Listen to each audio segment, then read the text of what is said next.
Before we begin tonight, a quick thank you to everyone who left a comment suggesting Sedona as a topic. You asked for this one, and honestly, the deeper we went into the research, the more we understood why. This one is something else, and if you have a moment after listening, please leave us a review on Spotify. It genuinely takes about 10 seconds, and it means the world to this channel. Every single review helps new listeners find us, now. Let's talk about Sedona. There are places on this earth that seem to exist at the edge of the explainable. Places where the light bends differently, where the silence feels loaded, where the rocks themselves seem to watch you. Sedona, Arizona is one of those places, carved from ancient volcanic stone into formations of deep burnt red and amber. It rises from the high desert floor like something that was built rather than grown. A cathedral of geology, patient and enormous, older than almost anything a human being can name, and, for decades, long before the tour buses arrived and the crystal shops opened and the vortex maps were printed and sold, something strange was happening in the sky above those red rocks. Something that was noticed, something that was documented, something that was, in the end, very carefully not talked about. Tonight, we follow that thread. We go back to the late 1980s, when the first clusters of reports began to surface. We examine the pattern that emerged over the following decades, the repeated sightings, the identical descriptions from independent witnesses, the gaps in official data that should not exist, and the slow, methodical work of one investigative journalist who began to suspect that Sedona was not simply a strange place where strange things happened by accident. We follow his conclusion that Sedona may be a monitored zone, a location where something experimental, extraterrestrial, or something we don't have a clean category for yet, has been appearing with consistency for more than 40 years, and where the official response has been not investigation, but containment. This is the story of the Sedona Zone. Act 1. The sightings begin to understand what Sedona became. You first have to understand what it was. For most of the 20th century, Sedona, Arizona was a small, quiet town. A collection of motels, a few art galleries, a population of a few thousand people who had chosen remoteness over convenience. The surrounding landscape was dramatic, certainly, but drama in the American Southwest is not unusual. Red Rock country stretches across Utah, Colorado, New Mexico, and Arizona in vast and humbling arrangements. Sedona was beautiful. It was not famous. That began to change in the 1970s and early 80s, when a loose network of New Age spiritual practitioners began identifying what they called vortex sites around the town, specific geographic locations where they believed the Earth emitted unusual energy fields, where meditation felt different, where the body felt charged or heavy or unburdened in ways that resisted easy description. Bell Rock, Cathedral Rock, Airport Mesa, Boynton Canyon. These were the sites most frequently cited. They were also, coincidentally or not, the sites that would become the most consistently associated with the aerial phenomena reports that followed. But in the early 1980s, that connection had not yet been made. The vortex idea was spiritual tourism. The aerial phenomena were something separate, and something that most people in Sedona either hadn't seen yet, or weren't yet talking about openly. By the middle of the decade, that changed. The first documented clusters of sightings in and around Sedona began appearing in local newspapers sometime around 1986 and 1987. The reports were varied in their details, but consistent in their core descriptions. Witnesses reported glowing orbs, typically white or amber or pale blue, moving silently through the night sky at altitudes that were difficult to estimate. They moved slowly, then stopped. Some hovered in place for minutes at a time. Some changed direction without any visible arc or deceleration, the kind of instantaneous course correction that no aircraft in civilian or military inventory was publicly known to be capable of. Some simply vanished. Not faded, not flew away. Vanished, as though a switch had been thrown. Local radio stations began receiving calls. The Sedona Red Rock News and similar regional publications ran brief mentions, generally framed with the cautious skepticism that newspapers apply to any topic that risks their credibility. Flares, they said, helicopters from nearby military ranges, atmospheric reflections off the rock formations on clear, cold desert nights. These were reasonable explanations, and for a time they were accepted. But the frequency was increasing. That was the thing that the standard explanations couldn't fully account for. Flares happen in clusters. Helicopters have schedules.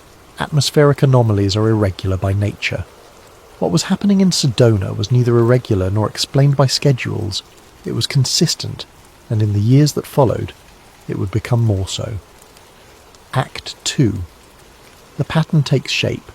Between 1990 and 1993, the reports coming out of Sedona began to attract a different kind of attention.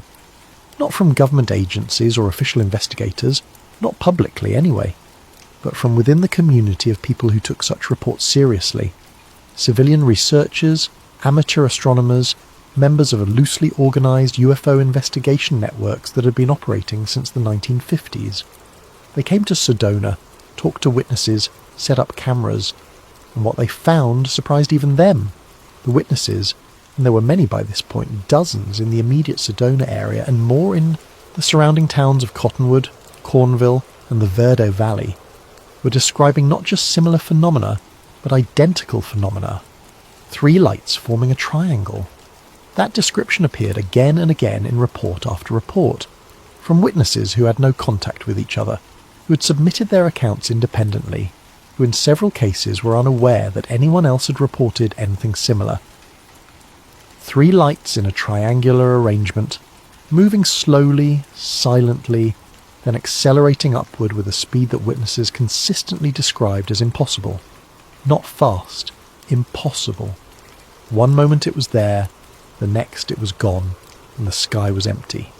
A retired aviation technician who had spent 20 years working with military aircraft at Tucson's Davis-Monthan Air Force Base reviewed several witness accounts at the request of a civilian researcher in 1992.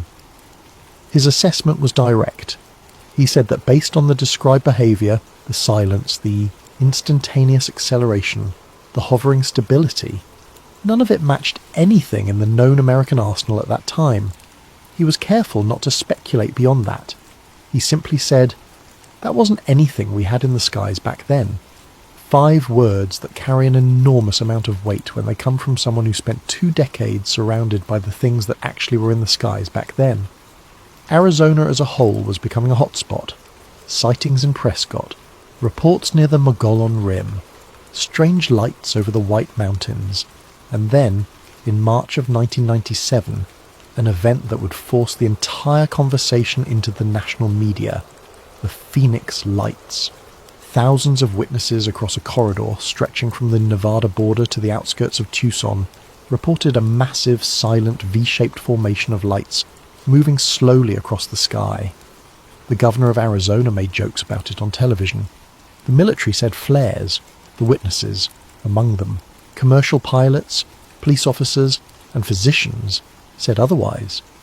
The Phoenix Lights became the most widely witnessed mass UFO event in American history, and it happened in Arizona, in the same region, in the same sky, where the Sedona reports had been accumulating for a decade. That was not lost on the people who were paying attention. Act 3. The official explanation. Let us give the official position its due. Arizona is, without question, one of the most militarily active states in the American Southwest. The United States Air Force operates Luke Air Force Base just outside Phoenix, where fighter pilots have been trained for decades, where the skies above the desert are routinely occupied by aircraft performing maneuvers that a casual observer on the ground might reasonably find difficult to explain. Davis-Monthan Air Force Base in Tucson, Fort Huachuca south of Tucson. The Barry M. Goldwater Range, an enormous military operating area stretching across the southwestern corner of the state, where live-fire exercises and experimental flight tests take place on a regular basis. Arizona's vast, flat, sparsely populated desert makes it ideal for military aviation. More training, more testing, more flying happens in that sky than in almost any comparable geography in the country. This is genuinely relevant. It is not a fabrication designed to dismiss public concern. Military aircraft do strange things. Experimental prototypes behave in ways that defy easy categorization from the ground. Flares dropped at altitude in still air can appear to hover. classified programs produce classified aircraft, and classified aircraft, by definition, cannot be publicly acknowledged even when they are observed. The Air Force's public explanation for the vast majority of Arizona sightings, training exercises, experimental aircraft, atmospheric phenomena, flares, is not inherently dishonest. It is, in many specific cases, almost certainly accurate. The problem is not any single explanation. The problem is the pattern of explanation, because the template was the same every time. Reports emerge, witnesses speak publicly, a brief media cycle follows, the military or the FAA issues a statement, terse, confident, conclusive. The media cycle ends, no follow-up investigation, no formal interview of witnesses, no acknowledgement that the reports had been received or were being evaluated. Just the statement, and then silence. Case closed, publicly. And in the space of that silence, the questions accumulated. Because if all of these events were explained by known military operations, why were there no corroborating records? Why were the training schedules not released to confirm the timing? Why did the explanations consistently arrive quickly and leave no room for the possibility that anything unexplained had occurred, even when the witnesses included professionals with expert knowledge of aviation who were saying, on the record, that the explanations didn't hold up? The official position was not wrong necessarily, but it was incurious in a way that felt deliberate, and it was that incuriosity that caught the attention of Daniel Reyes. Act 4. The Investigator. Daniel Reyes was not a UFO enthusiast. That is important to understand. He was an investigative journalist who had spent most of his career covering land use disputes in the American Southwest, water rights litigation, the complicated politics of federal land management in states where the federal government controls enormous percentages of the total land area. He had covered stories that required him to read FAA documents, Department of Defense reports, Bureau of Land Management filings, and the dense bureaucratic language that federal agencies use to describe their activities in the regions they control. He was, in other words, fluent in the kind of paper trail that most people have neither the training nor the patience to follow. He came to Sedona not as a believer, but as a reporter. A contact had mentioned the consistency of the long-term sighting reports, and Reyes, whose journalistic instinct was to follow patterns rather than individual incidents, drove out to the Red Rock country on a Tuesday afternoon in the late 1990s with a notebook and no particular expectation. He expected to find enthusiastic locals, a few dramatic stories, and a collection of photographs that could have been anything. He expected, in other words, to find nothing that would hold up under scrutiny. What he found instead was the airspace anomaly. Reyes was methodical.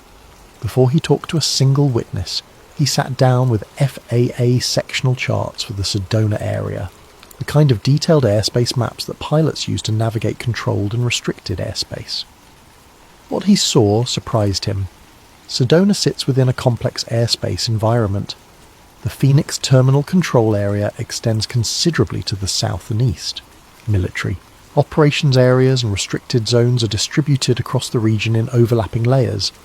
The geometry of controlled airspace around Sedona is, to put it plainly, unusual for an area with no major commercial airport and a relatively small civilian population. There were corridors and intersections and transition zones that, to Reyes's eye, suggested something more deliberate than the organic growth of airspace management around civilian aviation needs. And then he requested the radar data. For the sighting-heavy years of the early 1990s, 1990, 91, 92, Reyes submitted formal requests for publicly accessible radar records covering the Sedona area. What he received was incomplete, not missing entirely, not obviously redacted, simply incomplete. Gaps in the data. Periods of minutes or sometimes longer where the record simply didn't exist, where the timestamp jumped and the log continued as though nothing had happened in the interval. Reyes requested clarification. He received a response that cited data storage limitations of the era, equipment maintenance schedules, and a note that complete records for many rural areas from that period were not retained in accessible archives. The response was professionally worded, bureaucratically impeccable, and thoroughly unsatisfying. Because Reyes, being thorough, had also requested radar data from comparable rural areas in the same region for the same time period, and those records were complete. Act 5. The witnesses.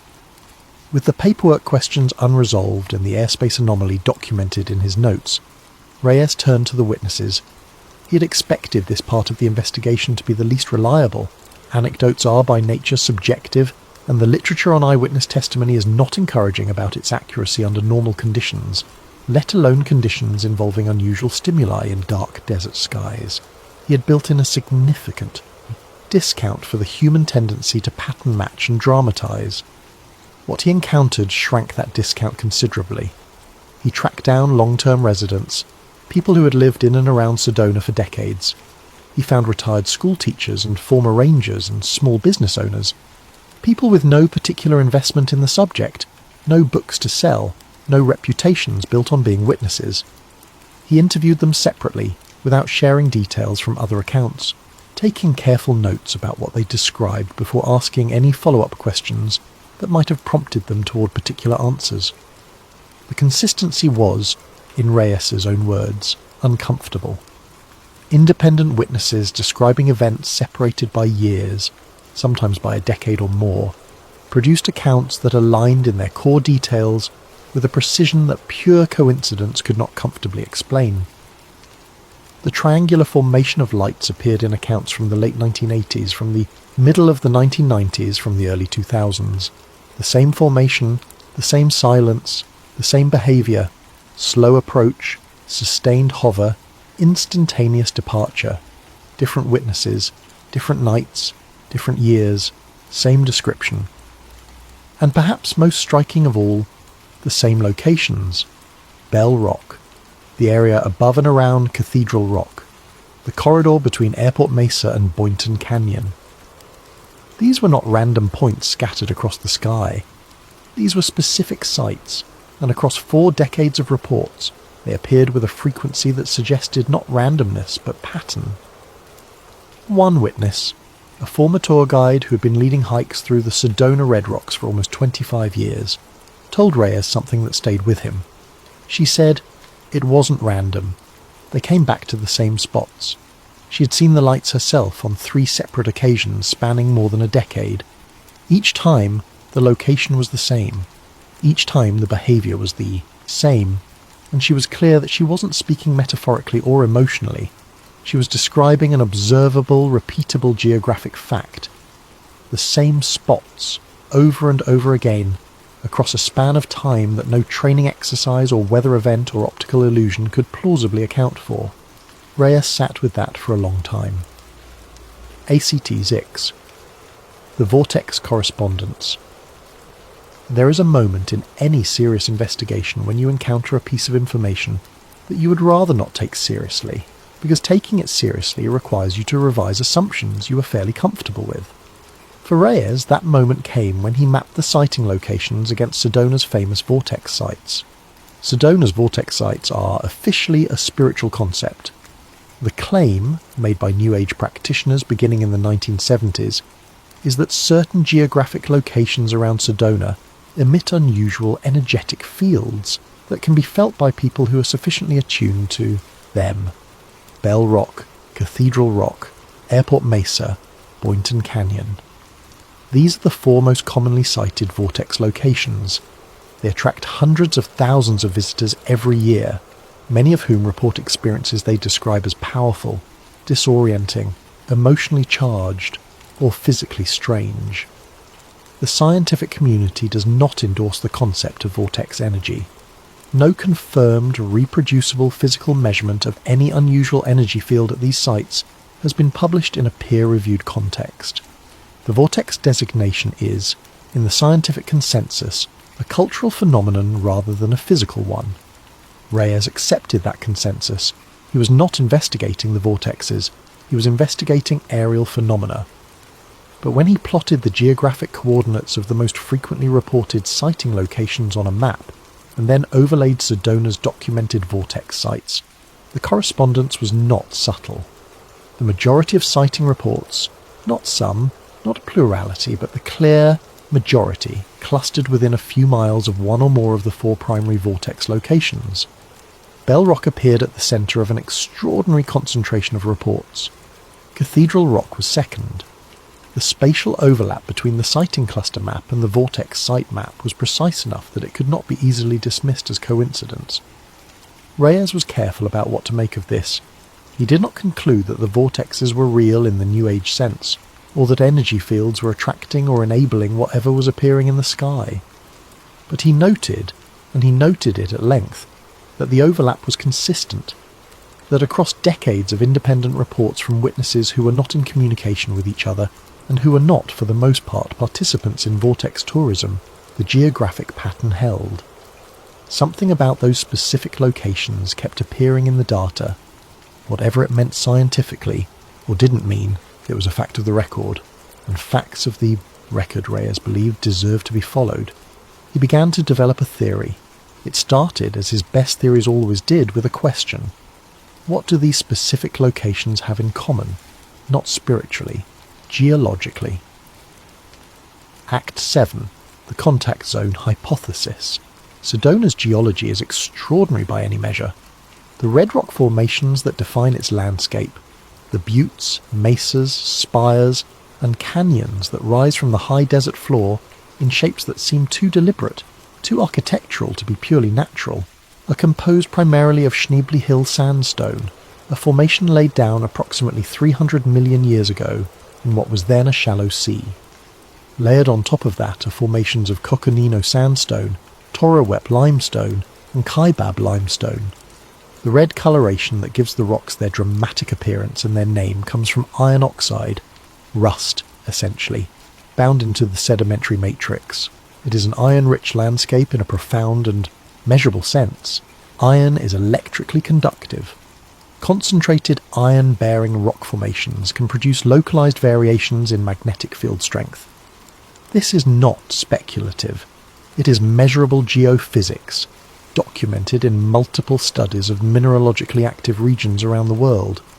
Whether the variations at Sedona's specific vortex sites are large enough to affect radio frequency propagation, radar return characteristics, or the behaviour of electronic systems at altitude is a different question, and one that Reyes, not a geophysicist, was careful not to answer definitively. But he noted the possibility. He noted that certain researchers in the field of geomagnetic anomaly study had flagged the Sedona Basin as an area of unusual magnetic signature. He noted that the relationship between electromagnetic terrain and radar reliability is well documented in other military contexts, that certain types of geological formations can create interference zones, shadow zones, areas where radar coverage is degraded or where ground clutter returns complicate the picture. And he asked the question that gave his theory its shape. What if the geographic concentration of sightings around specific Sedona locations was not coincidental or mystical but electromagnetic? What if something about those specific geological formations created conditions, reduced radar visibility, specific electromagnetic characteristics, unusual propagation environments that made them attractive to whatever was appearing in the sky? Either because those conditions allowed unknown aerial vehicles to operate with reduced detection risk, or because those conditions were what the vehicles were responding to in the first place. This was the contact zone hypothesis. In Reyes's formulation, Sedona was not merely a place where strange things happened to occur. It was a location with specific physical properties that made it predictable, a reliable geography that, for reasons that might be electromagnetic or navigational or something we don't have adequate instruments to measure, consistently attracted or enabled the phenomena being reported. Not a spiritual vortex, not a mystical convergence, a physical anomaly zone, one that could be mapped, tracked and monitored. And if it could be monitored by Reyes with publicly available geological and airspace data, then it had almost certainly been monitored by agencies with access to far more complete information long before he arrived. Act 8. The response pattern. Reyes spent several months comparing the Sedona incident record against other documented UFO hotspots across the United States. He looked at the Hudson Valley sightings of the 1980s, which produced hundreds of credible reports of large, silent triangular craft over New York and Connecticut over a span of years. He looked at the Yakima Indian Reservation in Washington state, where a long-serving fire lookout named Bill Vogel had documented hundreds of anomalous light events over multiple decades beginning in the 1970s. He looked at the Marfa lights in West Texas, the Hessdalen lights in Norway, the Gulf Breeze events in Florida, and the long record of unusual aerial activity over the Pine Bush area of New York's Hudson Valley. Each location had its own specific character. Each had a different set of reported phenomena, a different geographic context, a different community of witnesses. But the official response to each of them followed a template so consistent that Reyes began to think of it less as a coincidence and more as a protocol. The template worked like this. Initial reports would surface in local media. Witnesses would come forward. A brief period of public attention would follow, sometimes drawing national media interest if the reports were dramatic enough or the witness credentials were sufficiently compelling. Then an official statement would appear from the Air Force, the FAA, a local law enforcement agency, or some combination of official voices, providing a definitive explanation. The explanation was always mundane: flares, weather balloons, natural gas, military exercises, lens flare, temperature inversions, conventional aircraft. The explanation was delivered with the confident finality of an institution that has investigated thoroughly and found nothing remarkable, and then the investigation stopped. Officially, no follow-up, no public disclosure of what investigation, if any, had actually been conducted. No formal response to the witnesses who disputed the official explanation. No acknowledgement that the phenomena had occurred with sufficient consistency to warrant ongoing study. Just the statement, the explanation, and the silence. Reyes documented this template across a dozen locations spanning 4 decades. The similarities were not incidental. They suggested, to him, not a coordinated conspiracy in the dramatic sense. Not men in dark suits, making telephone calls in the night, but something more institutional and more mundane. A policy. A default response pattern that had been established at some point, for some reason, and was being applied consistently across a wide range of situations that shared certain characteristics. A policy that prioritized the appearance of explanation over the substance of investigation. He began to think about why such a policy might exist, and that led him to a retired defense contractor named Martin. Act 9. The retired officer, Martin, Reyes used only his first name in his published account, and we will respect that, was in his late 60s when Reyes found him, living quietly in a small town in the White Mountains of Arizona, about 2 hours east of Sedona. He had worked for a defense contractor that held federal contracts in the Southwest during the 1980s and 1990s, doing work he described broadly as involving analysis of aerial surveillance data for military clients. He was not an aviator. He was not a scientist. He was an analyst, someone who processed and interpreted data, who was paid to look at information and make sense of it. He agreed to speak with Reyes on the condition that certain specifics would not be published. The name of the contractor, the exact nature of his work, the specific clients he served. Reyes agreed to these conditions. What Martin was willing to say, he said carefully, and with the particular economy of someone who has spent years in an environment where saying the wrong thing has real consequences. He confirmed, first, that the aerial phenomena occurring in the Arizona region during the years of his employment had been noted by the agencies and contractors he worked with. This was not breaking news in any dramatic sense. It would be more surprising if professional analysts of aerial surveillance data had somehow failed to notice what hundreds of civilian witnesses were, observing and reporting. But it mattered that he confirmed it, because it ruled out one of the more comfortable dismissive explanations, that the official agencies simply hadn't seen anything because there was nothing to see. They had seen it, they were aware of it, and they had, Martin said, categorized it. Certain regions, he explained, and Sedona was among the examples he offered, had been internally designated as what he called low visibility zones. His description of what that meant was careful, and, to Reyes, telling. These were areas where unusual aerial activity had been observed, documented, and then placed in a category that did not trigger standard intercept or engagement protocols. The activity was monitored, it was logged, but it was not engaged. It was watched from a distance, and the watching was kept internal. Observation, not engagement. That was the phrase he remembered. Observation, not engagement. He said it was used when the subject of these zones came up, internally. He didn't know what it meant strategically. He wasn't in those meetings. He wasn't at that level. But he remembered the phrase because it was unusual. You didn't hear that kind of framing in normal operational contexts. It implied a deliberate choice not to act, and a deliberate choice not to act implies an awareness of what you're choosing not to act on. Reyes pressed him on what the entities being observed might have been. Martin was clear that he did not know.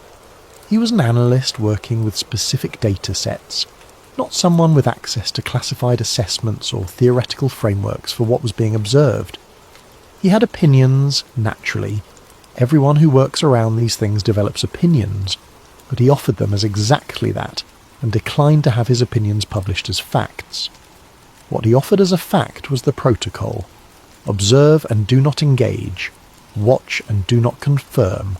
Log and do not publicise. Reyes left that interview in the White Mountains and drove back towards Sedona in the dark, through the ponderosa pines and the high desert scrub, with the phrase turning over in his mind. Observation, not engagement. It implied something being observed that was significant enough to monitor continuously, for decades, across multiple locations, without any public acknowledgement that the monitoring was happening. It implied, if you followed the logic to its conclusion, that the agencies responsible for American airspace had made a determination about what they were observing. Not that it was explainable and uninteresting, but that it was complex enough that engaging with it or publicising it was not the preferred course of action. That was a different kind of secret from the ones people usually imagine. Act 10. The Satellite Gap. Reyes spent the better part of a year after his conversation with Martin attempting to find corroborating evidence for the low visibility zone framework through publicly accessible channels. He was not trying to prove extraterrestrial contact. That was never his thesis. He was trying to establish whether the monitoring protocol Martin had described left any detectable footprint in the official record. The satellite data was his most productive avenue. Through the Freedom of Information Act and through contact with civilian researchers who had spent years navigating the same bureaucratic corridors, Reyes gained access to catalogues of available satellite tracking data for the Sedona area going back to the late 1980s. What he was looking for was coverage gaps, periods where the data record was incomplete or absent during the years, and at the times when the highest concentrations of sighting reports had occurred. He found them. Not in every case, and not in a pattern so clean that it could only have one interpretation, but in a frequency that was difficult to dismiss.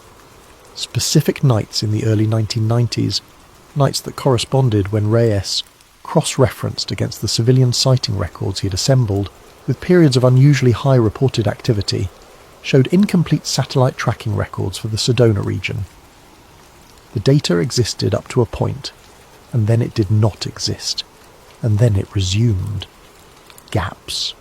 Not long ones in most cases, minutes sometimes, but consistent in their timing, consistent in their geographic specificity. The official explanation, when Reyes sought one, was exactly what it had been for the radar data. Storage limitations of the era, record-keeping practices of the time did not always ensure complete archiving. Rural and low-traffic areas were lower priority for data retention. This was a plausible explanation. Data management in the early 1990s was genuinely imperfect, and gaps in records from that period exist for any number of ordinary reasons. But Reyes had done his comparative research. He had pulled equivalent records for comparable areas, similar geographic, character, similar distance from major population centres, similar levels of official aerial activity, from the same time period. Those records were not complete in every case, but their gaps did not correspond to high activity periods. They were distributed across time in the way that technical failures distribute themselves, without pattern, without timing correlation, without the particular quality of appearing at precisely the moments when, according to independent civilian observers, something unusual was happening in the sky. A gap in data that corresponds to a period of unusual reported activity is not proof of anything.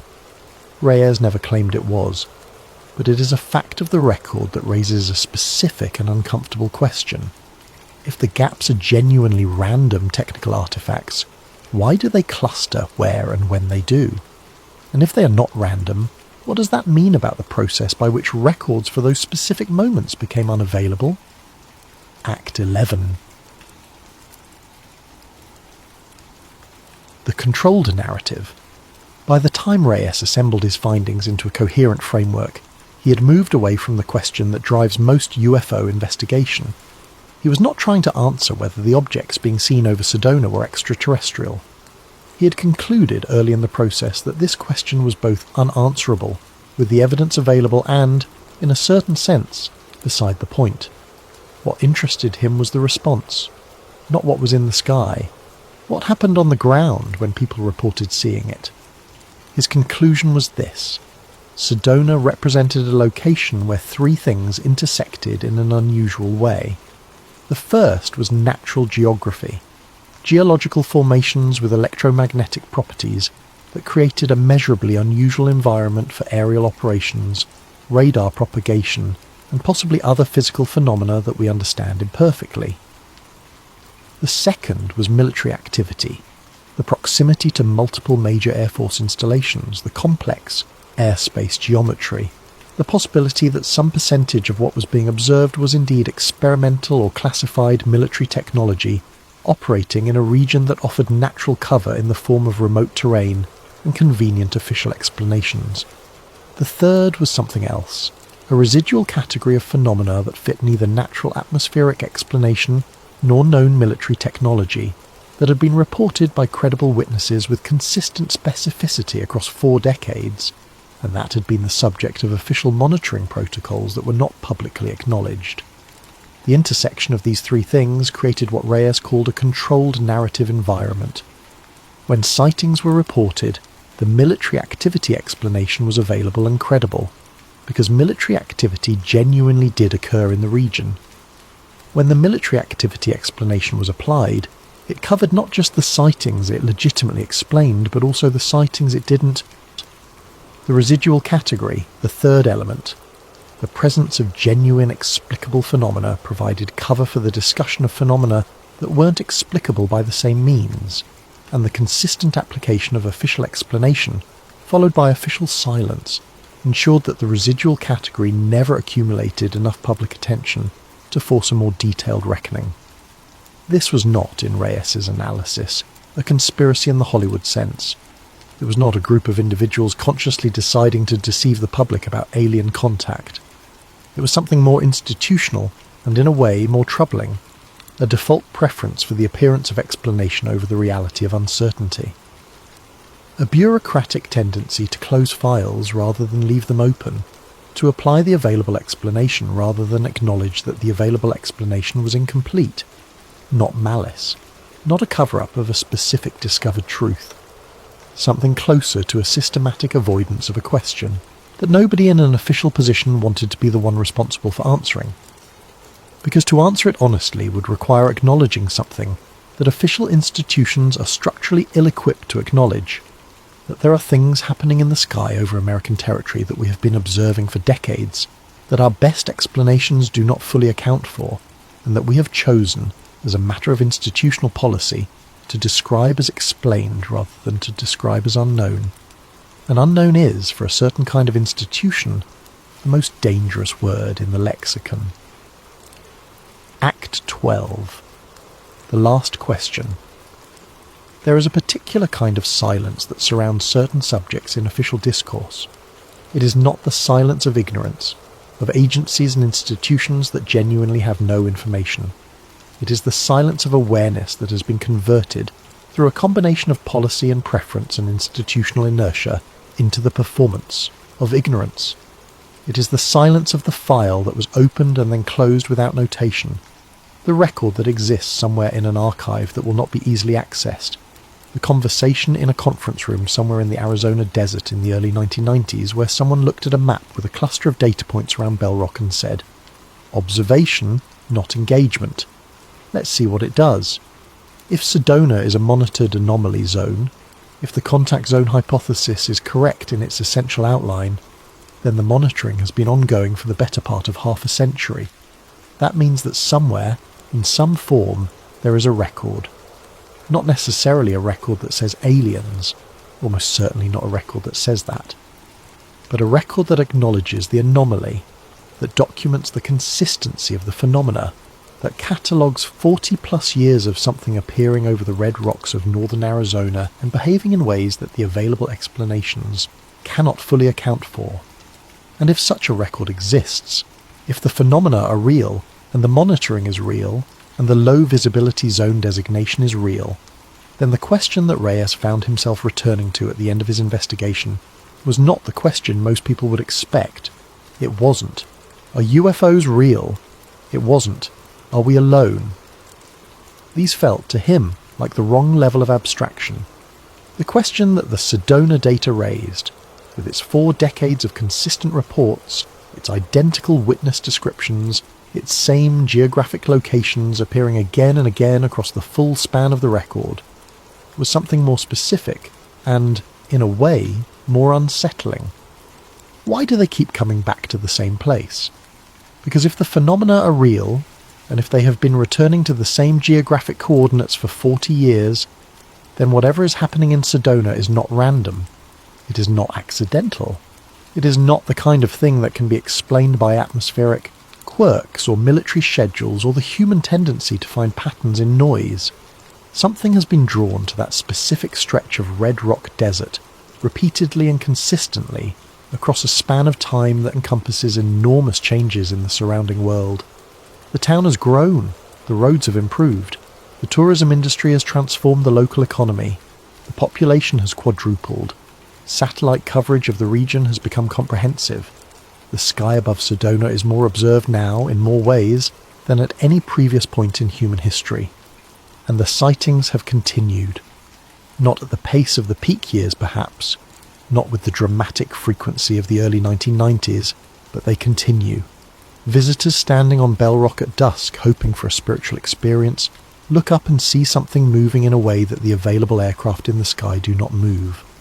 Long-term residents who have seen the sky above these formations for decades describe encounters that they can't account for and mostly don't discuss publicly anymore, because they've learned what the public response looks like. Hikers on Cathedral Rock trails pull out their phones and record lights that vanish before they can be identified. The videos circulate briefly, get explained away, and disappear from the conversation.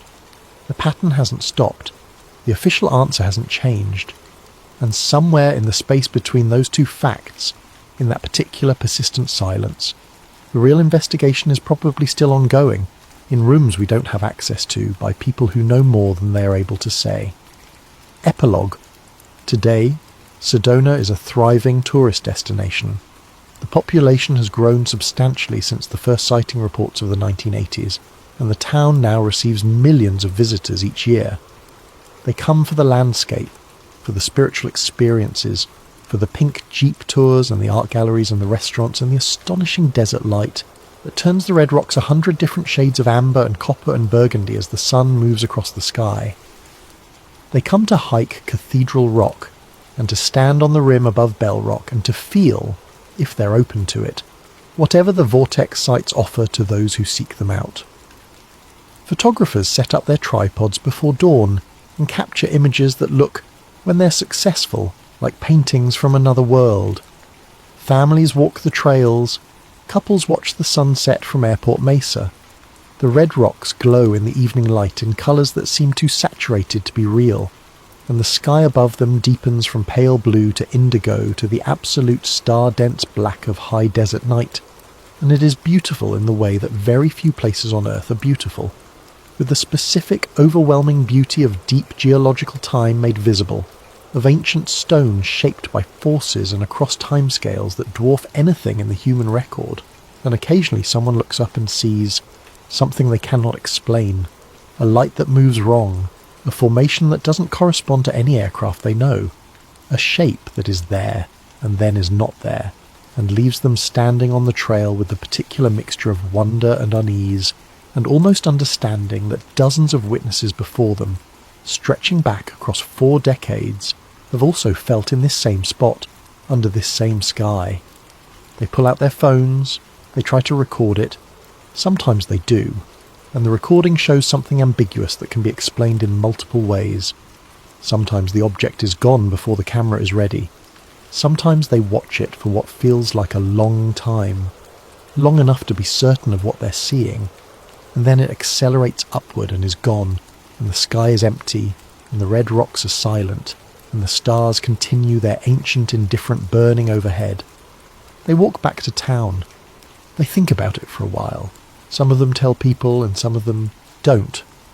The ones who do tell people encounter the same responses that witnesses have always encountered. Reasonable skepticism, gentle mockery, the quick recourse to standard explanation. And most of them eventually do what human beings do with experiences that don't fit the available frameworks. They set it aside, they move on, they continue their lives. But they don't forget what they saw. That's the consistent detail in the accounts. Decades later, witnesses who saw lights over Sedona in 1991 can describe what they saw with a clarity and specificity that ordinary memories don't maintain. It stayed with them in a way that unusual experiences do when they resist the explanations available to us. When the mind can't file something properly, it keeps returning to it, turning it over, looking for the angle that makes it fit. And if something has been appearing over Sedona for more than 40 years, returning to the same coordinates, following the same patterns, drawing the same silence from the same institutions, then whatever it is not waiting for us to figure it out. It is simply there, and then gone, and then there again. Patient, consistent, indifferent to our frameworks. Whatever is happening in Sedona is not random. That much at least the record makes clear. And not random means something. Not random means it has a reason. Not random means that somewhere, in some form of awareness that we may or may not be equipped to recognise, the red rock desert of northern Arizona matters. The question is why? And the silence that surrounds that question, deep, institutional, decades long, suggests that someone, somewhere, may already know.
Before we begin tonight's investigation, I want to give a quick shout out to Ilwyn Eventually for suggesting this story idea.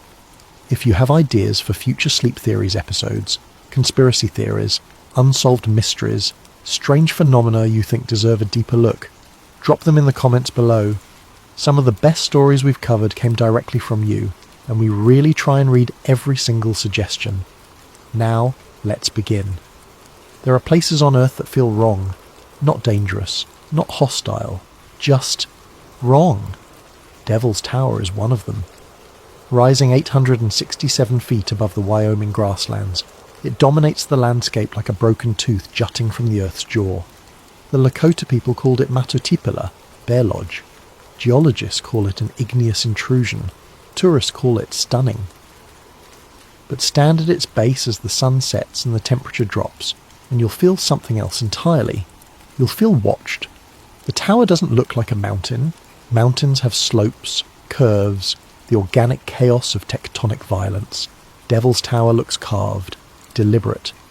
Its hexagonal columns rise in perfect vertical symmetry, too precise to feel accidental, too uniform to feel natural.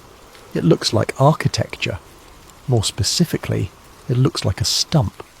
Not metaphorically, not poetically. Literally, as though some impossibly massive tree was severed at ground level, its wood petrified into stone over millennia, its roots still buried somewhere beneath the Wyoming soil. Most people dismiss this idea immediately. It's pseudoscience, geological fantasy, the fever dream of conspiracy theorists who see patterns where none exist. But here's the thing about Devil's Tower that nobody mentions in the visitor brochures. The locals don't just fear the height, they fear what happens there after dark. Park rangers enforce strict closure policies after sunset. Official explanation: safety concerns, wildlife protection, sacred site preservation. Reasonable enough, but ask anyone who's lived in the shadow of that tower for more than a decade, and they'll tell you something different. They'll tell you about the lights, the chanting, the convoys of black vehicles that arrive without announcement and leave without trace. They'll tell you about the nights when the tower hums. Some say it's a monument of stone, a geological curiosity, nothing more. Others say it's the stump of something that once touched the sky. And a very small number of people with security clearances, offshore accounts and names you'd recognise from television, say it's still alive, still growing, still waiting. This is the story of what happens when someone watches back. Chapter 1. The Man Who Worked the Night Roads. Michael Carver had lived in northeastern Wyoming his entire life. 52 years of wide skies, brutal winters, and the kind of silence that makes city people uncomfortable. He'd been born in Gillette, raised in Moorcroft, and spent the last 28 years working for the National Park Service maintaining the infrastructure roads around Devil's Tower National Monument. Night shifts mostly. He preferred them. Fewer tourists, fewer questions. Just him, his truck, the radio crackling with weather reports, and the tower standing sentinel against the stars. Michael knew every curve of State Highway 110, every pothole on the access roads, every blind turn where deer like to cross.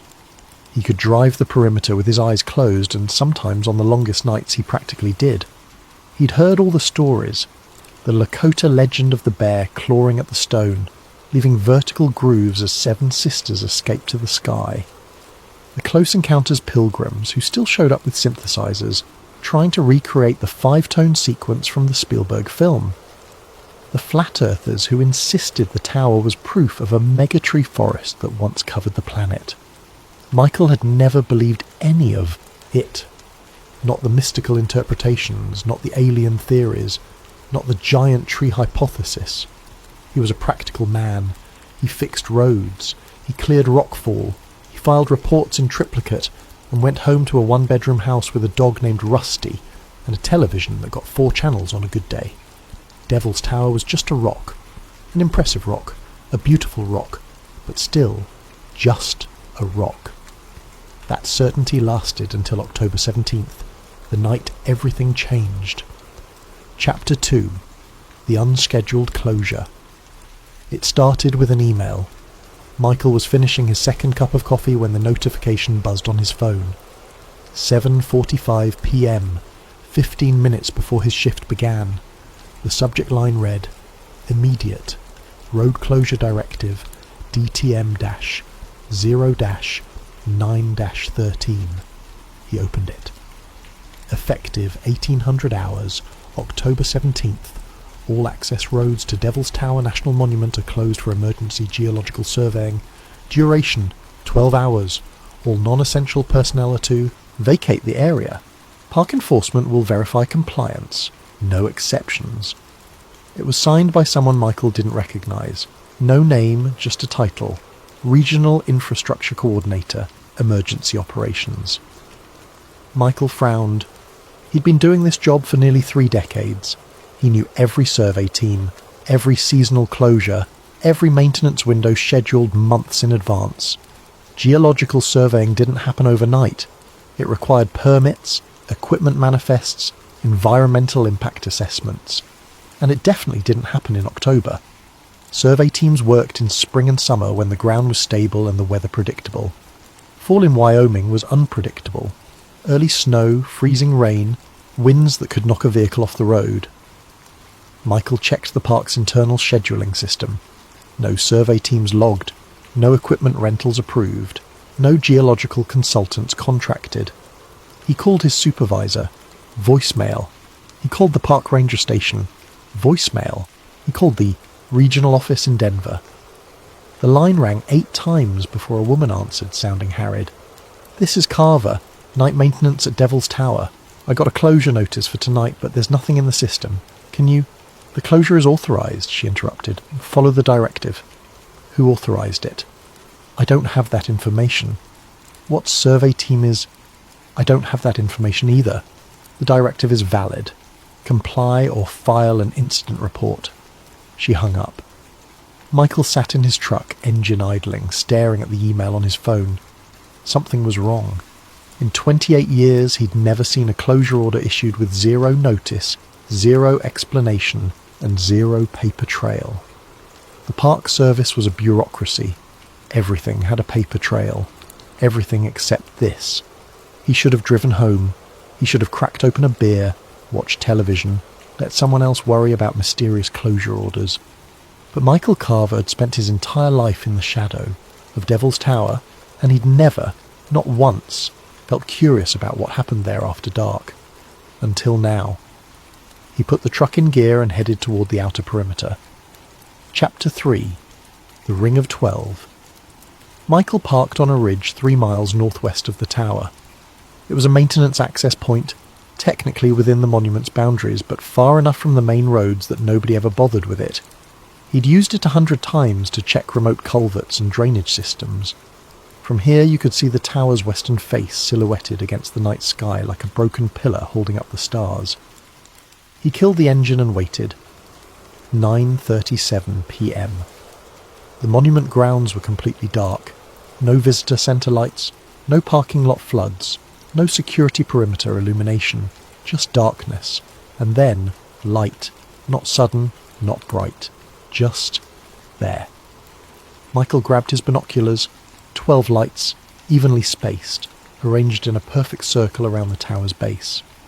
Not headlights, too stationary, not flashlights, too steady, they looked like torches.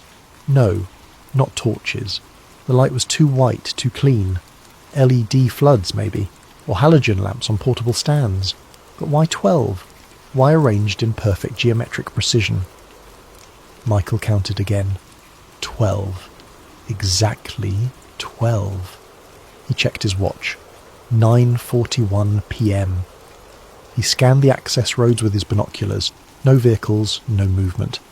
Where had the lights come from? He swept back to the tower. The lights remained, perfectly still, perfectly spaced. And then he saw the first vehicle. Chapter 4. The arrival. It came from the south, headlights off, moving slowly along the main access road. A black SUV. Cadillac Escalade, maybe. Hard to tell in the darkness. It stopped near the base of the tower just outside the ring of lights. Doors opened. 4 figures emerged dressed in dark clothing. They moved with the precise coordination of security personnel scanning the perimeter, checking sight lines, establishing positions. Then the second vehicle arrived. Another black SUV, same make, same slow approach. Then a third, fourth, fifth. Michael counted 11 vehicles in total, all identical, all unmarked, all arriving within 20 minutes. No park permits had been filed. No special event licenses issued. No documentation whatsoever.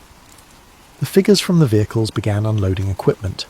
Not geological surveying tools, not scientific instruments, portable generators, audio equipment.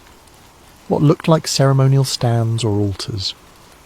Michael's hands were shaking as he adjusted the binoculars.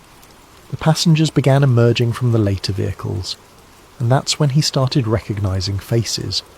The first was a woman he'd seen on television 100 times.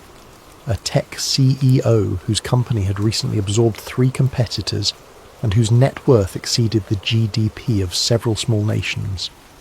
She stepped out of the third SUV wearing a long dark coat, her face illuminated briefly by interior lights. The second was a senator. Michael couldn't remember which state, but he recognised the silver hair, the sharp features, the way cameras loved that face during election cycles. The third was an actor, Academy Award winner, known for playing heroes in action films and philanthropists in prestige dramas. The fourth was a media mogul whose news network shaped global narratives. The fifth was a tech entrepreneur whose social media platform had replaced town squares and public discourse. One by one they emerged. Billionaires, politicians, cultural icons, people whose names appeared in Forbes lists and Time magazine covers. People who supposedly had nothing in common except wealth and influence, and yet here they were, in the middle of nowhere, in the middle of the night, walking toward Devil's Tower like pilgrims approaching a shrine. Michael felt his pulse hammering in his throat. This wasn't a survey team. This was something else entirely. Chapter 5. The Path of Torches. The security. Personnel had been busy. From his vantage point, Michael could see a temporary pathway leading from the parking area toward the base of the tower. It was lined with torches, real flames this time, not electric lights, casting flickering orange light across the pale stone. The path wound through the boulder field, carefully navigating the uneven terrain, ending at a flat area directly beneath the tower's western face. The attendees began walking, slowly, silently. Michael counted 23 people in total. Some he recognised, most he didn't, but all of them moved with the same deliberate purpose, the same ritualistic precision. And then he noticed what they were wearing. Over their expensive coats and tailored suits, they donned ceremonial robes, dark fabric, floor-length, hooded. As they walked, the robes caught the torchlight, revealing embroidered symbols, inverted pentagrams, tree sigils, massive trunks with roots spreading like veins, runic shapes Michael didn't recognise, but which felt ancient, pre-Christian, older than language itself. One woman, a banking executive whose face Michael had seen in financial news segments, carried a portable altar. It was small, maybe 2 feet across, carved from dark wood and covered in more symbols. A man, possibly a diplomat based on his bearing, carried what looked like a ceremonial staff. It was wrapped in leather and topped with something that caught the firelight wrong, like polished obsidian or volcanic glass. They weren't tourists. They weren't scientists. They were worshippers, and Devil's Tower wasn't a monument. It was their temple. Michael's mind raced back to the stories he'd dismissed for decades, the giant tree theory. It had always seemed absurd. The idea that Devil's Tower wasn't a volcanic intrusion but a petrified stump from an ancient megaforest. That Earth had once been covered in trees so massive they made modern redwoods look like saplings. That some prehistoric cataclysm had felled them, all, leaving only scattered stumps like Devil's Tower, Shiprock in New Mexico, and similar formations worldwide. Pseudoscience, geology deniers, conspiracy nonsense. But watching these people approach the tower in ritual formation, watching them treat it like something sacred, something alive, what if they knew something the rest of the world didn't? What if Devil's Tower wasn't dead stone? What if it was dormant? Chapter 6.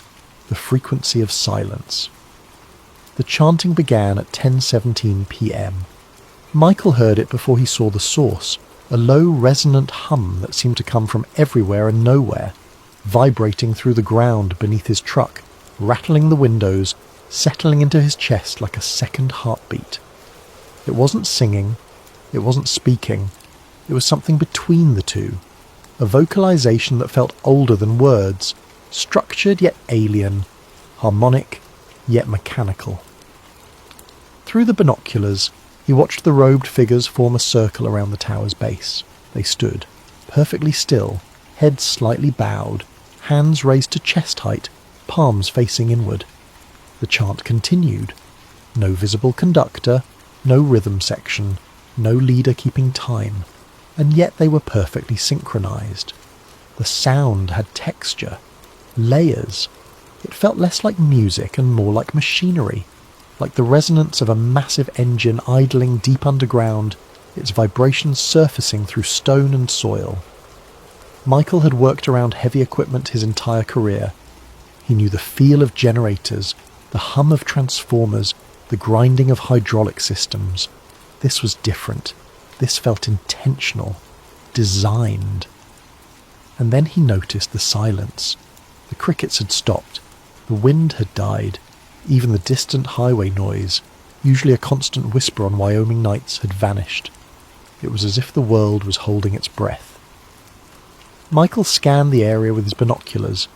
The grassland surrounding the tower was normally alive with nocturnal activity, deer grazing, coyotes prowling, bats, hunting insects beneath the stars. Nothing moved, not a single animal, not a single bird. Even the insects, the ubiquitous moths and beetles that swarmed around any light source, were gone. The only living things in the entire landscape were the 23 people standing in a circle, chanting in a language Michael didn't recognise, worshipping a tower that shouldn't exist. And then the tower responded. Chapter 7. The Stone That Remembers. It started as a vibration. Michael felt it through the truck's frame, a low-frequency tremor that made the steering wheel buzz beneath his white-knuckled grip. At first, he thought it was an earthquake. Wyoming got them occasionally, minor tremors from the Yellowstone caldera or distant fault line adjustments. But this was different. This was rhythmic, pulsing in time with the chanting.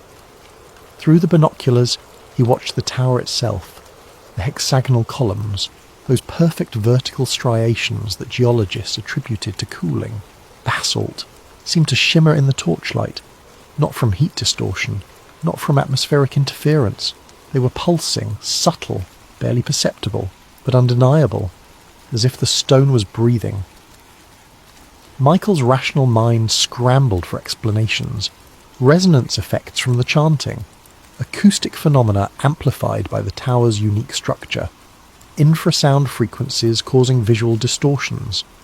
But his instincts, the part of him that had survived 52 Wyoming winters by trusting his gut, knew better. The tower was reacting. He could feel heat now, even from 3 miles away. Not the ambient warmth of bodies and torches, something deeper, something radiating outward from the stone itself, warming the October air, creating convection currents that made the stars ripple overhead. Michael thought about basalt, about igneous rock, about the geological formation story he'd heard 1,000 times. 60 million years ago, magma pushed up through sedimentary layers but never reached the surface. It cooled slowly underground, forming crystalline columns. Over millennia, erosion removed the softer surrounding rock, leaving the harder basalt tower exposed. A perfectly reasonable explanation. Except, what if the tower wasn't basalt? What if it was wood? Petrified over epochs, compressed, mineralized, transformed from organic to mineral while retaining the fundamental structure, the vertical grain, the hexagonal cells, the internal channels that once carried water and nutrients from roots to canopy. What if Devil's Tower was exactly what it looked like? A stump, the severed base of a tree so massive it defied comprehension. And if that were true, if the tower was fossilized wood instead of cooled magma, then the next question became unavoidable. Could petrified wood still conduct energy? Could it still remember being alive? Michael watched the robed figures continue their chant, watched the tower pulse in response, and felt the answer settling into his bones like winter cold. Yes. Chapter 8. The Platform of Rings. At 10:41 p.m. the chanting stopped. The silence that followed was absolute. Even the vibration ceased, leaving only the whisper of Michael's own breathing and the tick of cooling metal in the truck's engine. The robed figures remained motionless for exactly 60 seconds. Then they began to move. The security personnel brought forward a circular platform, maybe 20 feet in diameter, constructed from what looked like dark metal or composite material, It took 6 people to carry it, moving with the strained precision of pallbearers. They set it down at the tower's base, directly centred beneath the western face. Michael adjusted his binoculars, increasing magnification despite the growing shake in his hands. The platform's surface was covered in carved symbols, concentric circles like tree rings, but not random, not organic. These were perfect, mathematical, spiralling inward toward a central point with geometric precision that made Michael's eyes hurt to follow. Between the rings, more symbols, runes, glyphs, characters from alphabets Michael didn't recognise. Some looked vaguely Scandinavian, others resembled Sanskrit or ancient Sumerian. A few seemed completely alien, angles that shouldn't fit together, curves that defied Euclidean geometry. The platform wasn't just decorative, it was functional. A map, a key, a diagram of something vast and complex. The robed figures formed a circle around it, leaving the centre empty. Then the altar arrived. Chapter 9. The Obsidian Offering. 8 people carried it. A massive slab of polished obsidian, roughly 6 feet long and 3 feet wide, supported by an ornate metal frame. Even from 3 miles away, Michael could see how the volcanic glass caught the torchlight, reflecting it, refracting it, seeming to absorb and emit light simultaneously. They placed it at the platform's centre, directly over the convergence point of all the carved rings. The altar's surface wasn't smooth. It was covered in objects, fragments of fossilised wood, ranging from thumbnail-sized splinters to pieces as large as a human forearm. The wood had the distinctive texture of petrification, mineralised, heavy, transformed from carbon to silica over incomprehensible time. Bone relics, not modern, not recent. These were ancient, yellowed, partially fossilised, worked into shapes that might have been tools or ceremonial objects. Michael couldn't tell from this distance, but something about their arrangement felt deliberate, sacred, metallic artefacts, strange alloys that didn't match any metal Michael recognised. They had a greenish patina, like old copper, but the shapes were wrong. Too angular, too precise, too manufactured. One of the robed figures stepped forward. Michael recognised the bearing, if not the face. Someone used to authority, to command, to being obeyed without question. This person wore a different robe, while the others were plain dark fabric. This one was embroidered with gold thread forming an intricate tree pattern. The tree's trunk was straight and massive. Its roots spread across the robe's hem like underground rivers. Its branches reached toward the shoulders, each one ending in symbols that might have been stars or fruits or watchful eyes. But it was the mask that made Michael's breath catch. The figure wore a ceremonial mask carved from dark wood, depicting a horned entity that was neither fully human nor fully animal. The face was elongated, almost skull-like. The horns curved upward and backward like those of a ram or ancient forest deity. The eyes were hollow sockets, creating the unsettling impression that something behind the mask was looking out. This was the leader, the one who would speak for all of them, the one who would address whatever they believed lived beneath Devil's Tower. The masked figure raised both arms, the chanting resumed, but this time Michael could make out individual words, or what might have been words, fragmented through distortion and distance and his own pounding heartbeat. He pulled out his phone, started recording.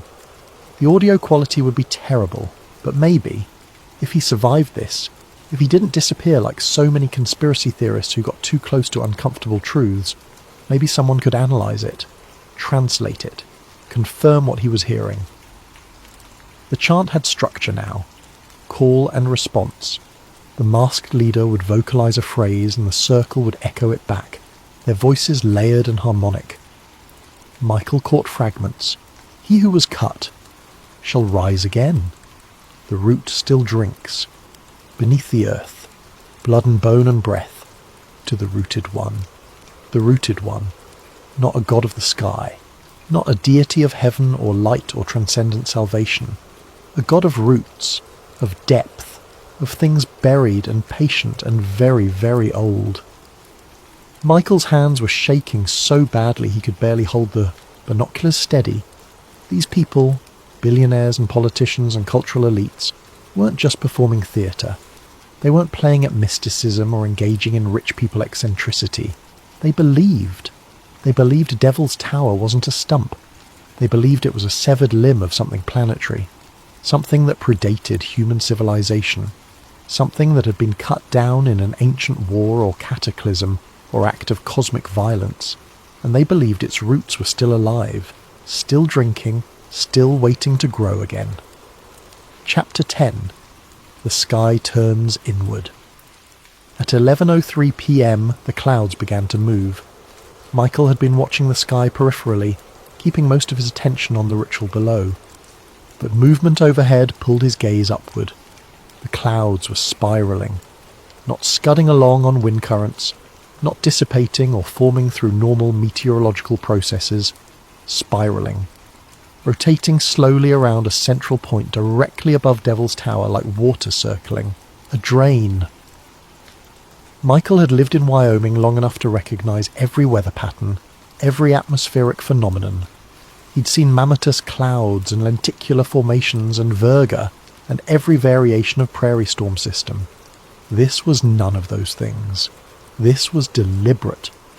The spiral tightened, clouds compressing toward the tower's summit, creating a vortex that seemed to pull down instead of up, as if the sky itself was being drawn toward the stone.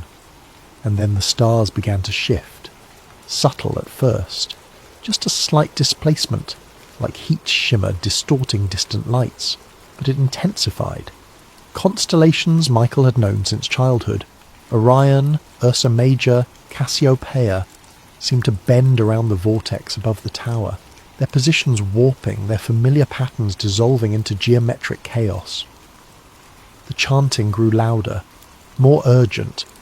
The masked leader's voice rose above the others, no longer calling and waiting for response, but driving forward in a continuous stream of syllables that might have been language or might have been something older than language. Pure intention vocalized into sound. And from the summit of Devil's Tower, something began to emerge. A light. Not bright, not blinding. Dim red, barely visible. Like the glow of distant coals or the bioluminescence of deep-sea creatures. But it wasn't shining upward from the stone. It was being pulled downward from the sky. Michael watched, his mind struggling to process what his eyes were reporting.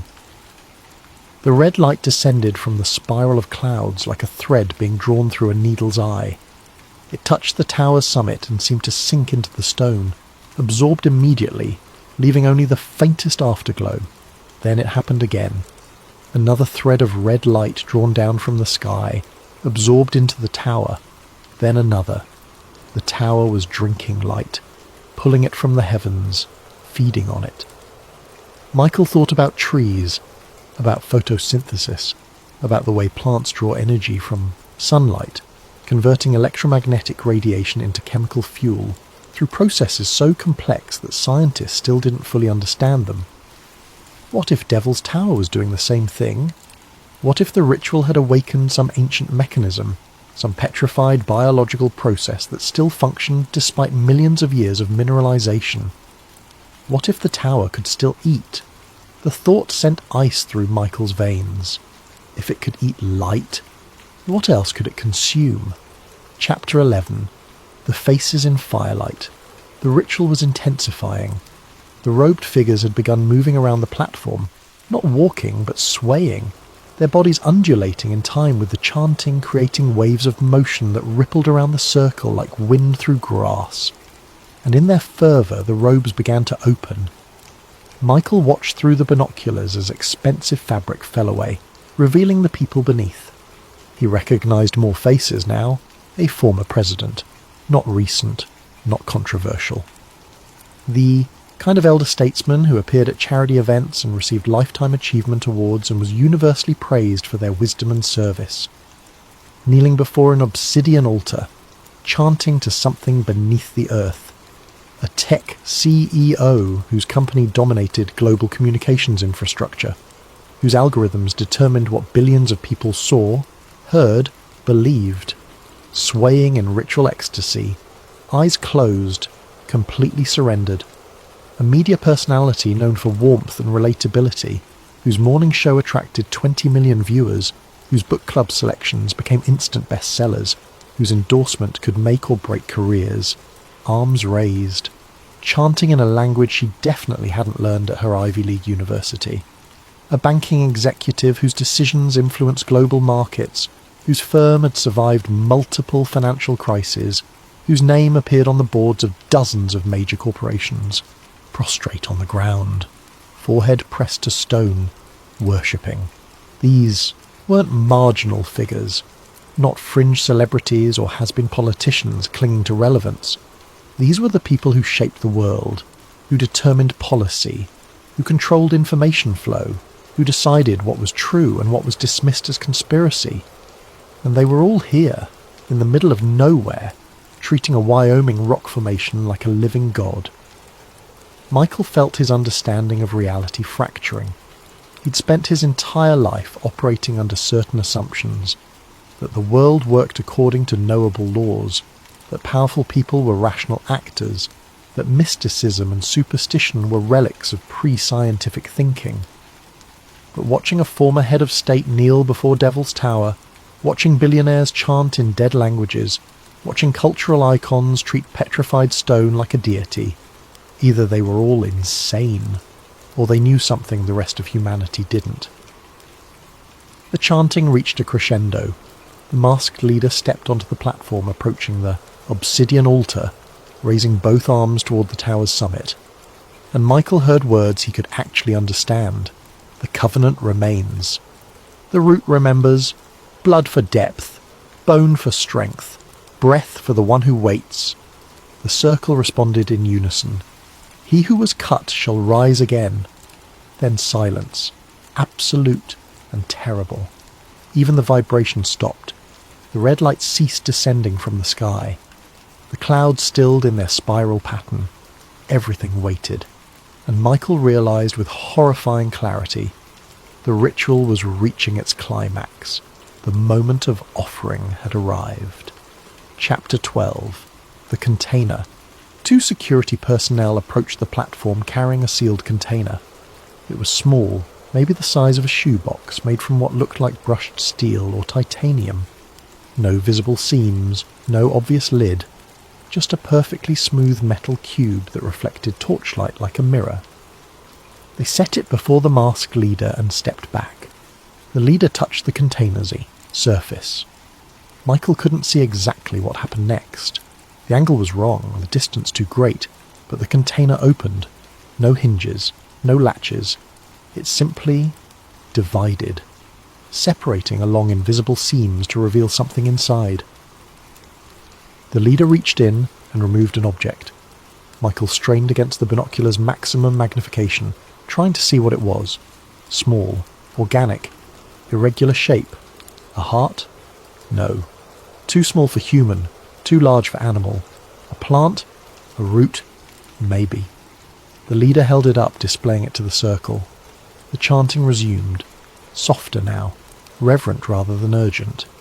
Then the leader approached Devil's Tower itself.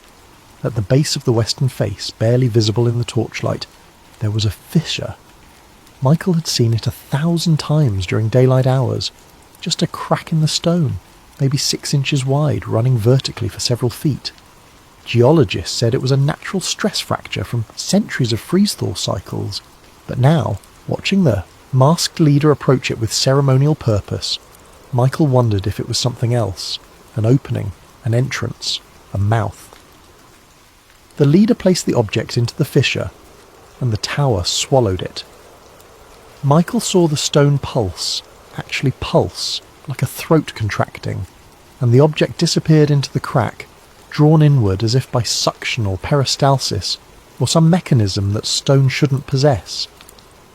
The ground trembled, not violently, not destructively, but unmistakably. A single deep shudder that rippled outward from the tower's base, travelling through soil and bedrock, reaching Michael's truck 3 miles away and making the entire vehicle shake.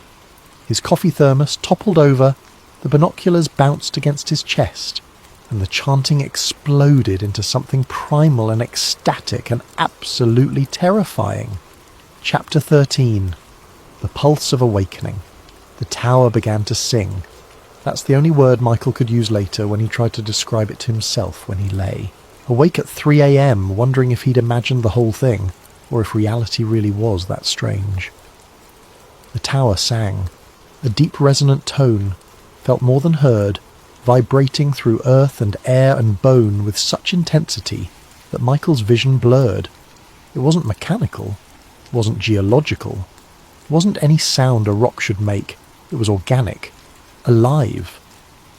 The frequency was so low it bypassed his ears entirely, resonating directly in his chest, his skull, his stomach, making his organs vibrate in sympathetic harmony. And the world responded. The trees surrounding the monument, ponderosa pines and junipers that had stood for decades, began to bend. Not from wind. There was no wind. They bent inward, toward the tower, as if drawn by invisible force, as if gravity itself had shifted, making Devil's Tower the new centre of attraction, the point around which everything else must orbit. Branches reached toward the stone. Roots beneath the soil, Michael couldn't see them but could feel. Them, twisted and strained, growing toward the tower with accelerated desperation. The robed figures had stopped chanting. They stood motionless, arms raised, heads thrown back, bodies rigid with what might have been ecstasy or terror or both. And Michael felt it too. A pulling sensation, a magnetic draw, an overwhelming urge to leave the truck, walk down from the ridge, cross the 3 miles of grassland, and join the circle around the tower, to kneel, to worship, to surrender. He gripped the steering wheel so hard his knuckles went white, fought the urge with every shred of rational thought remaining. No, no, no, this is wrong, this is dangerous, get out, get out. But part of him, a deep, primal, evolutionarily ancient part, wanted to stay, wanted to approach, wanted to touch the stone and feel that vibration directly, without distance or mediation, wanted to feed the tower, give it what it needed, blood, bone, breath. Michael bit the inside of his cheek hard enough to taste copper.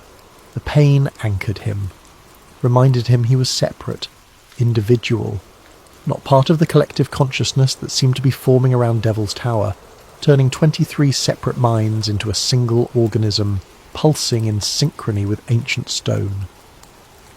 He fumbled for the ignition, couldn't find it, hands shaking too badly. The tower's song intensified. The trees bent further, some of them cracking, wood splintering under impossible stress. And Michael saw something that would haunt him for the rest of his life. The grass was growing, in real time, accelerated, blades shooting upward, seeds germinating instantly, roots spreading like networks of veins, all reaching toward the tower, all feeding it nutrients and moisture and life. The tower wasn't just stone, it was a node, a connection point in some vast underground network. And the ritual had activated it, woken something that had been sleeping for centuries, maybe millennia, maybe longer. Michael finally got the key turned. The engine roared to life, and that's when the drones appeared. Chapter 14. They know you're watching 3 of them. Military-grade quadcopters, moving fast and silent except for the distinctive whine of high RPM rotors. They came from the south, sweeping the perimeter in coordinated search patterns, equipped with spotlight arrays and what looked like thermal imaging cameras. Michael killed the headlights immediately. Too late. One of the drones adjusted course, angling toward his position. His mind raced. 3 miles from the tower, outside the official monument boundaries, technically on public land. But that wouldn't matter if they decided it mattered. He'd seen their faces, recorded their ritual, witnessed something nobody was supposed to see. The drone closed to within 100 yards, its spotlight sweeping the ridge. Michael ducked below the dashboard, phone clutched to his chest, every instinct screaming at him to drive, to run, to do anything except sit still like prey, waiting for the predator. The spotlight passed over the truck, once, twice, then moved on. Michael waited, barely breathing, counting seconds. 60, 90, 120. Slowly he raised his head. The drones were circling the entire perimeter now, expanding their search pattern, scanning every approach road, every ridge, every possible vantage point. They weren't guarding the ritual participants. They were guarding the ritual itself, protecting it from observation, from documentation, from exposure. Michael watched ground vehicles deploy from the monument parking area, SUVs fanning out, teams of security personnel spreading across the landscape with military precision. They were sweeping, looking for witnesses, looking for cameras, looking for anyone stupid enough to watch the things powerful people do in darkness. He had maybe 10 minutes before they reached his position. Michael started the truck, keeping the headlights off, using the ambient starlight to navigate. He knew these roads, knew every switchback and cattle guard and unmarked turnoff. He could lose them in the maze of service roads and ranch access paths that crisscrossed northeastern Wyoming like veins. But he had to move now, had to get the footage somewhere safe, somewhere backed up, somewhere that would survive even if he didn't. He pulled out his phone, started uploading the video to a cloud storage account even as he drove. The progress bar crawled. 5%. The drones were getting closer, their search pattern tightening. 12%. He could see vehicle headlights now maybe 2 miles south. 21%. His hands were shaking again. 34%. Come on, come on, come on. 59%. The nearest drone banked hard, coming back toward his position. 78%. Upload complete. Michael deleted the local copy, cleared his phone's cache, and threw it under the seat. If they found him now, they'd find nothing. Just a maintenance worker who'd been in the wrong place at the wrong time. No evidence, no proof, nothing but his word against theirs. And who would believe him? Who would believe that America's elite gathered in Wyoming to worship a petrified tree stump? Who would believe Devil's Tower was alive? Michael drove into the darkness, killing even his parking lights, navigating by memory and desperation.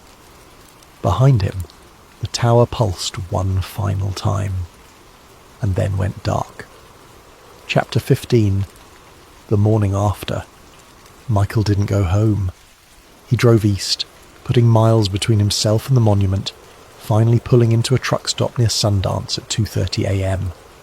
He sat in the parking lot, engine running, heat on full blast, trying to stop shaking. His phone was still under the seat. He left it there. Instead, he went inside, bought coffee and a burner phone from the convenience store, and sat in a booth by the window where he could watch the parking lot. Nobody followed him. No black SUVs, no security personnel, just long haul, truckers and third shift workers and one exhausted waitress who refilled his coffee without comment. At 6 a.m, Michael drove back toward Devil's Tower. Not close, not anywhere near the monument itself, but close enough to see it from the highway. The sun was rising, painting the stone gold and orange and red. From this distance and daylight it looked perfectly normal. Just a geological formation, a tourist attraction, a national monument.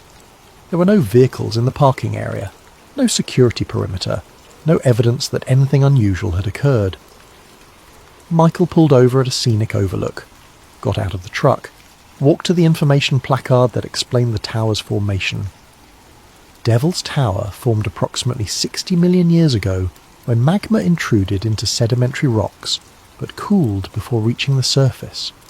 Erosion of the softer surrounding material exposed the resistant igneous core, creating the distinctive columnar structure we see today. Perfectly reasonable, perfectly scientific, perfectly wrong. Michael stood there for a long time, staring at the tower, remembering the way it had pulsed, the way it had sung, the way it had drawn light from the sky and made the earth tremble. A tour bus pulled into the overlook. Tourists piled out, cameras ready, excited to see the famous landmark from Close Encounters of the Third Kind. They took photos, pointed, laughed, completely oblivious. Michael got back in his truck and drove away. Chapter 16. The Digital Trail. Michael spent the next 3 weeks doing research. Not at home, too risky. He used library computers, coffee shop Wi-Fi, always on VPN, always in incognito mode, never spending more than an hour in any single location. He started with the faces he'd recognised. The former president, the tech CEO, the media personality, the banking executive. On the surface, they had nothing in common. Different political affiliations, different industries, different public personas, but when Michael started digging deeper, patterns emerged, board memberships. The tech CEO sat on the board of a policy think tank. The banking executive was also on that board. So was the media personality, and the former president was a senior advisor. The think tank's stated purpose: fostering global cooperation on environmental and economic challenges. Innocuous enough, but Michael cross-referenced their funding sources: shell companies, offshore trusts, anonymous donors, all the money flowing through the same law firm, a firm that specialised in privacy protection for high-net-worth individuals, a firm with offices in Wyoming. He dug further. Conference attendance. Every person he'd seen at Devil's Tower had attended the same exclusive gathering 3 months prior. Not Davos, not Bilderberg. Something smaller, more secretive. The Aspen Environmental Summit. No media coverage, no press releases, just a brief mention in a local newspaper about road closures and temporary flight restrictions. Michael found satellite imagery of the Aspen area during those dates. Data blackout, no commercial satellite coverage, no Google Earth updates, just grey blank spaces where imagery should have been. The same kind of blackout he'd noticed for Devil's Tower on the night of the ritual. Someone was controlling what could be seen from above. He started looking at geological survey data. Devil's Tower appeared in dozens of studies, core samples, mineral analysis, seismic monitoring. But access to the raw data was restricted. National security concerns, apparently. Why would a 60-million-year-old rock formation pose national security concerns? Unless it wasn't just a rock. Michael found academic papers about petrified forests, about the Petrified Forest National Park in Arizona, about similar formations worldwide, all dismissed as pseudoscience. The theory that these weren't scattered fragments, but remnants of a global megaforest.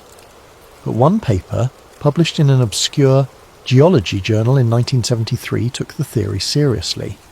The author analysed mineral composition of Devil's Tower and similar formations, found anomalies, crystalline structures inconsistent with basalt cooling, cellular patterns suggesting organic origin, chemical signatures indicating biological processes.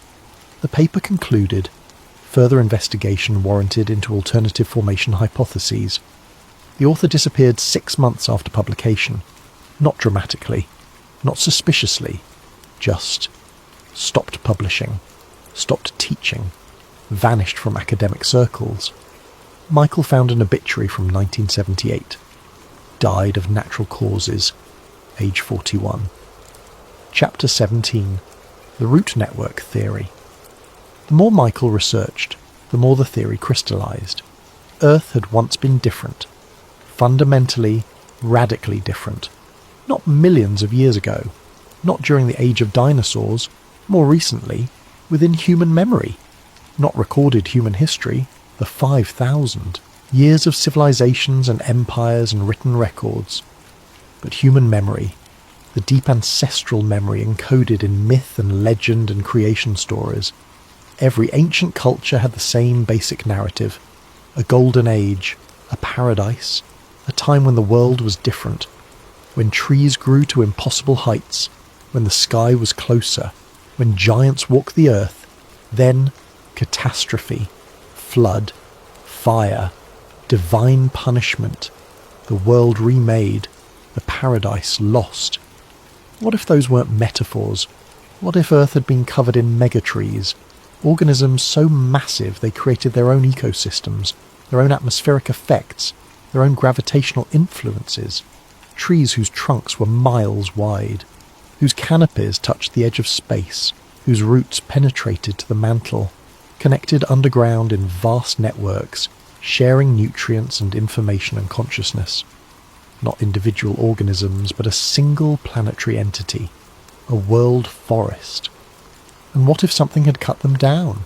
War, cataclysm, deliberate, extermination, leaving only stumps, Devil's Tower in Wyoming, Shiprock in New Mexico, the Giant's Causeway in Ireland, the Organ Pipes in Namibia, dozens of formations worldwide, all showing the same hexagonal columnar structure, all dismissed as volcanic activity despite the suspicious similarities. What if they were stumps? What if the roots were still alive, still connected, still waiting? Michael found forums, message boards, communities of people who believed this theory. Most were dismissed as cranks, conspiracy theorists, flat earthers, but some posted evidence, photographs of hexagonal patterns in stone that matched wood grain too perfectly, chemical analyses showing organic compounds in supposedly inorganic formations, reports of vibrations detected near these sites during specific astronomical alignments. One poster claimed to have worked for a geological survey company contracted by the government, said they'd been ordered to falsify data, to report volcanic origin even when samples suggested otherwise, said there were military installations hidden near every major petrified stump formation, said those installations monitored seismic activity that didn't match any known geological process, said the activity was getting stronger. The post was deleted within hours, the user account banned. But Michael had screenshot it, backed it up to multiple cloud services, saved it to encrypted drives. He was learning to think like someone being hunted, because he probably was. Chapter 18. Return to the tower. 3 months after the ritual, Michael went back. Not officially, not during visiting hours. He took vacation time from work, told nobody where he was going, and drove to Devil's Tower on a Tuesday night in January. Freezing, moonless, empty. He parked at the same ridge 3 miles out, same vantage point, sat in the truck with the engine off, heat slowly dissipating, breath fogging the windows. No ritual tonight, no robed figures, no chanting, just the tower silhouetted against stars, silent and still. Michael checked his watch. 11 p.m. He waited. 11:30. Nothing. Midnight. Still nothing. At 12:17 a.m. he got out of the truck. The cold hit him like a physical force. 20 degrees below zero. Wind chill making it feel even worse. He walked toward the tower. Not all the way. Not to the base. Just close enough. Close enough to touch the soil. He knelt in the frozen grass, pulled off one glove, and pressed his bare hand to the ground. Waited. Listened. Felt. For a long time, there was nothing. Just cold earth. Frozen solid. Dead until spring. Then, a vibration. Faint. Barely perceptible. Like the idle of a distant engine or the whisper of underground water. Michael closed his eyes. Concentrated. The vibration intensified. Not random, not geological. Rhythmic. Pulsing. Like a heartbeat. Slow. Patient. Ancient. He opened his eyes and looked at Devil's Tower. In the starlight it looked the same as always. Just stone. But he could feel it now. Feel the life beneath. The roots spreading through miles of bedrock, connecting to other roots, other stumps, other remnants of whatever had once covered Earth.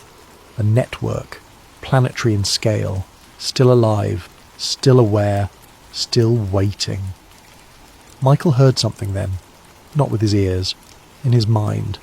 A whisper, not words, not language, just recognition. The tower knew he was there, knew he had witnessed, knew he understood, and it was content to wait. Because time meant nothing to something that had existed for epochs. A few more years, a few more decades, a few more centuries. Eventually the world would change, the ice would melt, the soil would warm, the conditions would align, and the roots would grow again, fed by ritual, by worship, by the carefully cultivated devotion of those who knew the truth and kept it secret, the powerful, the elite, the guardians of hidden knowledge. They would tend the stumps like gardeners tending saplings, nurturing them, feeding them, waiting for the day when the world trees would rise again. Michael stood up, his hand numb from cold and contact, looked at Devil's Tower one last time. It stood silent, patient, eternal. And deep beneath his feet, in the frozen darkness of ancient root networks, something pulsed. Slow, steady, alive. Epilogue. The patient growth. Michael Carver still works night shifts maintaining roads around Devil's Tower National Monument. He files his reports in triplicate, clears rockfall, checks drainage systems, lives a quiet life in a one-bedroom house with a dog named Rusty and a television that gets 4 channels on a good day. He never talks about what he saw, never posts about it online, never tries to convince anyone of the truth. He learned early that truth doesn't spread through argument or evidence. It spreads through patience, through waiting, through the slow accumulation of people who witness things they cannot explain and choose to remember rather than forget. He's not alone. There are others. Park rangers who've heard the chanting, maintenance workers who've felt the vibrations, tourists who visited at the wrong time and seen things that shouldn't exist. They recognise each other. Small signs, subtle acknowledgements, a certain way of looking at the tower, a hesitation before entering the monument grounds after dark, a refusal to accept the official geological explanation. The network grows, slowly, carefully, just like the roots beneath their feet. Michael doesn't know what will happen when the trees finally grow again. Maybe it will be apocalyptic, the end of human civilization, crushed beneath organisms too vast to comprehend. Maybe it will be transcendent, a return to paradise, to the golden age remembered in myth. Maybe it will be something else entirely, but he knows it's coming. He can feel it in the ground. In the increasing frequency of rituals, more gatherings, more chanting, more offerings fed into stone fissures around the world, in the way weather patterns are shifting, growing stranger, as if the atmosphere itself is remembering how things used to be, in the dreams people are having, shared dreams of massive trees, of climbing through canopies that touch the stars, of roots spreading through darkness, connecting everything, making all life part of a single vast organism. The world is changing, has been changing, will continue to change, and Devil's Tower stands patient, waiting, because if it truly is a stump, then something once stood there so large it touched the heavens, and if roots remain beneath us, if networks still connect the scattered stumps across continents, if the organisms are merely dormant rather than dead, then whatever was cut down might not be gone forever, just sleeping, just waiting, just growing, slow and patient and inevitable, the way trees always do.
What if the deadliest attack on a United States naval vessel since World War II wasn't an accident at all?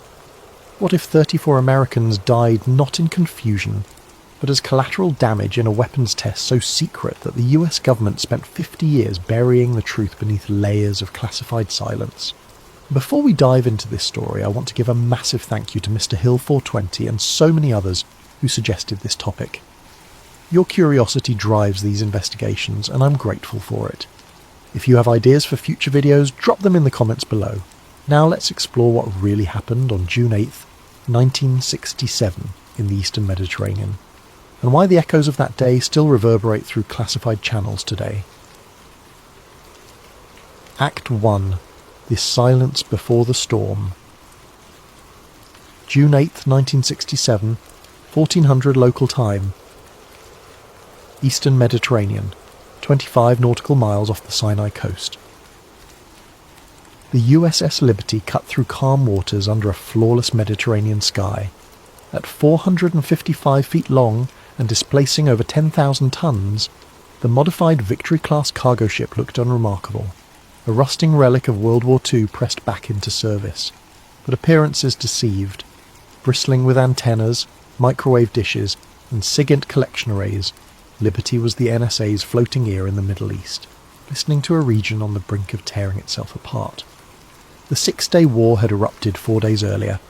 Regional powers clashed across ancient battlefields, while Cold War superpowers watched nervously from the sidelines. The Soviet Mediterranean squadron lurked just over the horizon. American forces maintained a tense neutrality, and through it all, Liberty listened.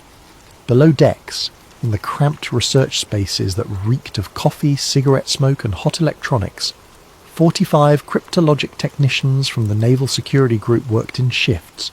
They monitored everything: military communications, diplomatic channels, encrypted transmissions from ships and aircraft across the region. Every signal, every transmission, every whispered order flowed through their receivers and into the classified intelligence pipeline feeding Fort Meade, Maryland.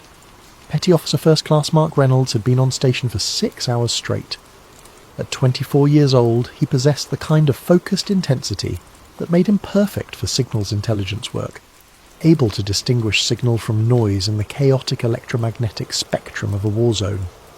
His station monitored multiple frequencies, including those reserved for American military operations. At 14:13, Reynolds's headphones crackled with a transmission that made him straighten in his chair. The signal came through on a frequency that shouldn't have been active, a restricted channel reserved for classified naval operations. The encryption pattern was sophisticated, military grade, but something felt wrong. Reynolds keyed his recorder and leaned closer. "Shadow 7 to Cyan Control," a voice said in clear English with an American accent. "Phase 2 parameters confirmed. Frequency modulation holding at 7.83 Hz. Standing by for sequence initiation." Reynolds felt his pulse quicken. Cyan Control? That designation didn't appear in any briefing material, and that frequency, 7.83 Hz, meant nothing to him in military terms. He scribbled notes frantically. A second voice responded, also American, clipped and efficient. "Cyan Control confirms. Maintain visual contact with target vessel until phase termination. Weather conditions optimal. Execute on my mark." Target vessel? Reynolds' hand moved to the intercom switch to alert the communications officer, but he hesitated. Intercepting US military communications wasn't unusual.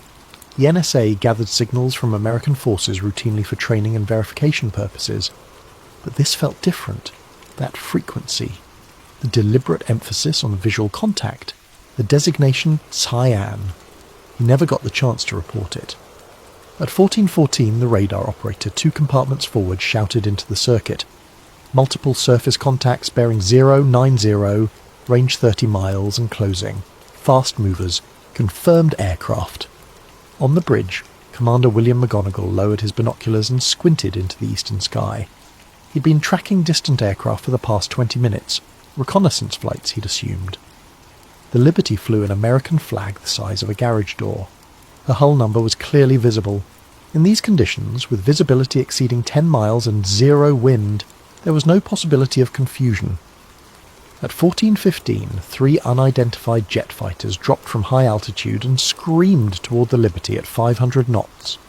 The first indication of hostile intent came not from weapons but from proximity. The aircraft circled the ship 3 times, low enough that sailors on deck could see them clearly. Some waved, assuming they were friendly forces. A few took photographs. Then the fighters banked hard and lined up for attack runs. What happened next would be disputed for decades, analysed frame by frame, dissected in naval courts and congressional hearings. But for the men aboard Liberty, the truth was simple and absolute. They were being attacked by unidentified forces. The first cannon rounds shredded the forward antennas at 14:16. Radar dishes exploded in sparks. Communications arrays tumbled into the sea.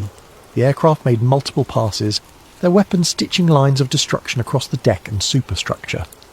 Commander McGonagall stood on the bridge wing, fully exposed, shouting orders as shrapnel tore through steel around him. He wouldn't leave his post, wouldn't abandon the con even as the windows exploded inward and instrument panels sparked and died. Below decks, Reynolds clutched his headphones as the compartment shook. The overhead lights flickered. Then, through the static and interference, he heard it again, that American voice, calm and analytical. Sine wave sequence maintaining coherence. Phase 2 progressing nominally. His recorder was still running. At 14:24, the fighters broke off. For 8 minutes, an eerie quiet descended. Damage control teams scrambled topside. The wounded screamed for corpsmen. Fires burned in 3 compartments. Then sonar picked up high-speed screws.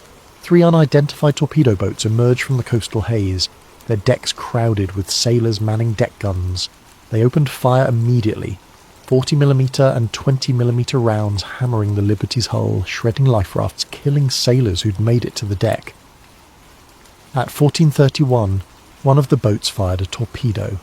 The torpedo struck the Liberty on the starboard side, below the waterline, directly beneath the signal's intelligence spaces. The explosion ripped through the research compartments like a fist through tissue paper. Bulkheads buckled. Seawater rushed in. 25 men died instantly, crushed or drowned in the flooding. Mark Reynolds survived only because he'd been thrown against a bulkhead by the blast. Unconscious, bleeding, half submerged in rising water, he clutched his recorder as shipmates dragged him through the darkness toward the ladders. The attack continued for another 40 minutes. By the time the attacking forces withdrew at 15:30, Liberty was a floating wreck. 34 men were dead. 171 were wounded. The ship listed heavily to starboard, fires still burning, taking on water. But she didn't sink, and below decks, in the flooded research spaces, a magnetic tape labelled Sine Wave Intercept 6867 floated in the darkness, sealed inside Reynolds's waterproof recorder bag. Act 2. The Inquiry. September the 1967. Naval Court of Inquiry. Malta. The official inquiry convened 3 months after the attack, far from American shores and prying media. Rear Admiral Isaac Kidd Jr. presided, a stern-faced officer with 30 years of service and a reputation for thorough investigation. The court's mandate was clear: determine what happened, who was responsible, and whether Liberty's crew bore any fault for their own casualties. From the beginning, something felt wrong. Witnesses testified to crystal-clear weather, a clearly marked American flag, the ship's hull number visible for miles. They described the methodical nature of the assault, not frenzied combat, but deliberate targeting of antennas and communications equipment. Some testified to seeing torpedo boats machine-gunning life rafts. The official explanation came swiftly: a case of mistaken identity during a chaotic regional conflict. Foreign forces had confused Liberty for an enemy vessel. Tragic but understandable in the fog of war, sincere apologies, compensation offered.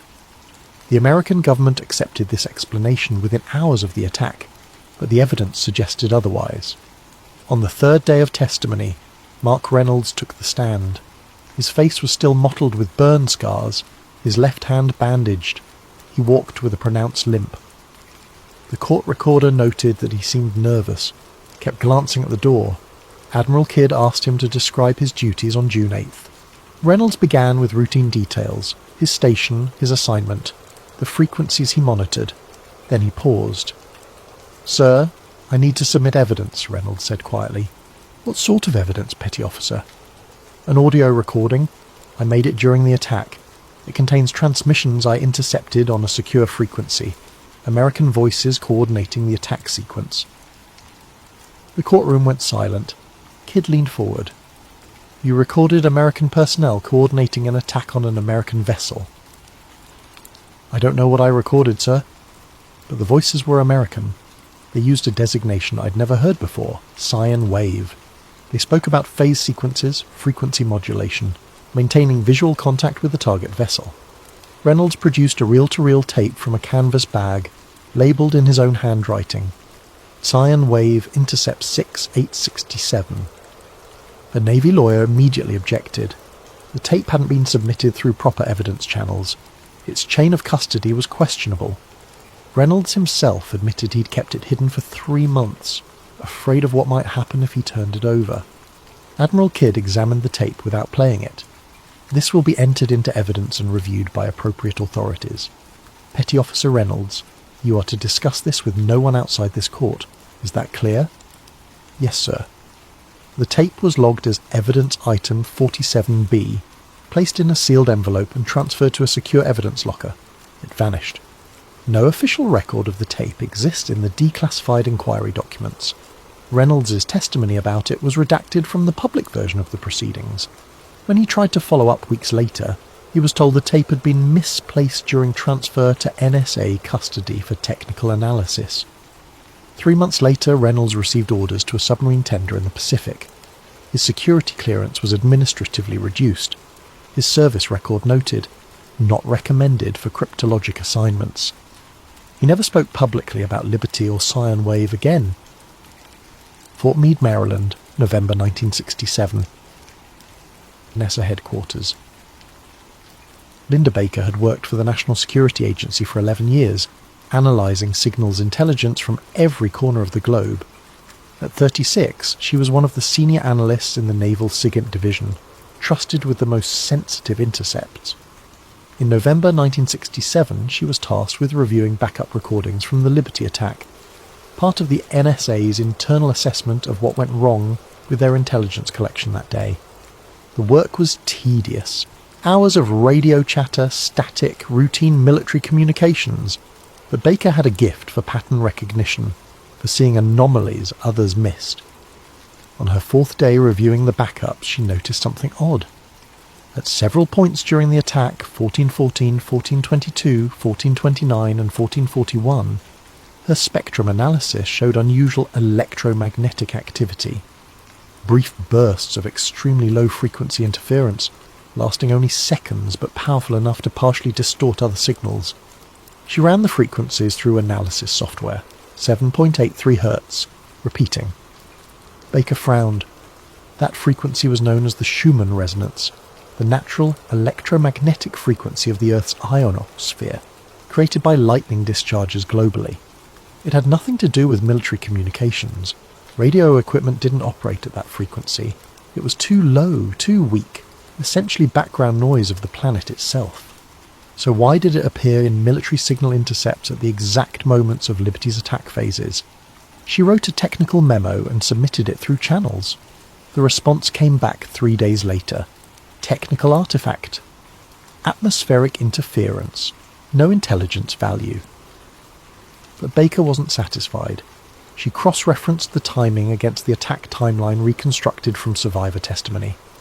The frequency spikes occurred precisely when aircraft began their runs, when the torpedo boats opened fire, when the torpedo was launched. Not random atmospheric interference, coordinated. She tried to dig deeper, requesting access to Liberty's raw intercept logs, the unprocessed recordings captured by the ship's equipment. Her request was denied. Those materials were classified at a level above your current access. Linda Baker had top-secret clearance. What could be above that? She tried a different approach. Using her access to the NSA's internal file system, she searched for any mention of Cyan Wave. One result appeared, a project file from 1965 heavily redacted, sponsored jointly by DARPA and the Office of Naval Intelligence. The project number was CW-12/7. The file contained only 3 pages. Most of it was blacked out, but one paragraph remained visible.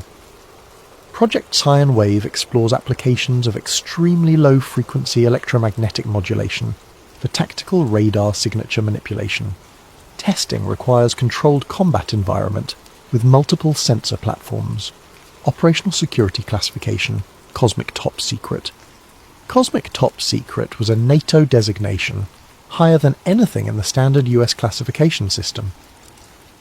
Baker printed the page, then immediately regretted it. She looked around her cubicle, suddenly paranoid. This wasn't just classified. This was the kind of material people's careers ended over. She folded the page into her purse and deleted her search history. That night she typed a summary of her findings and mailed it to herself at her home address.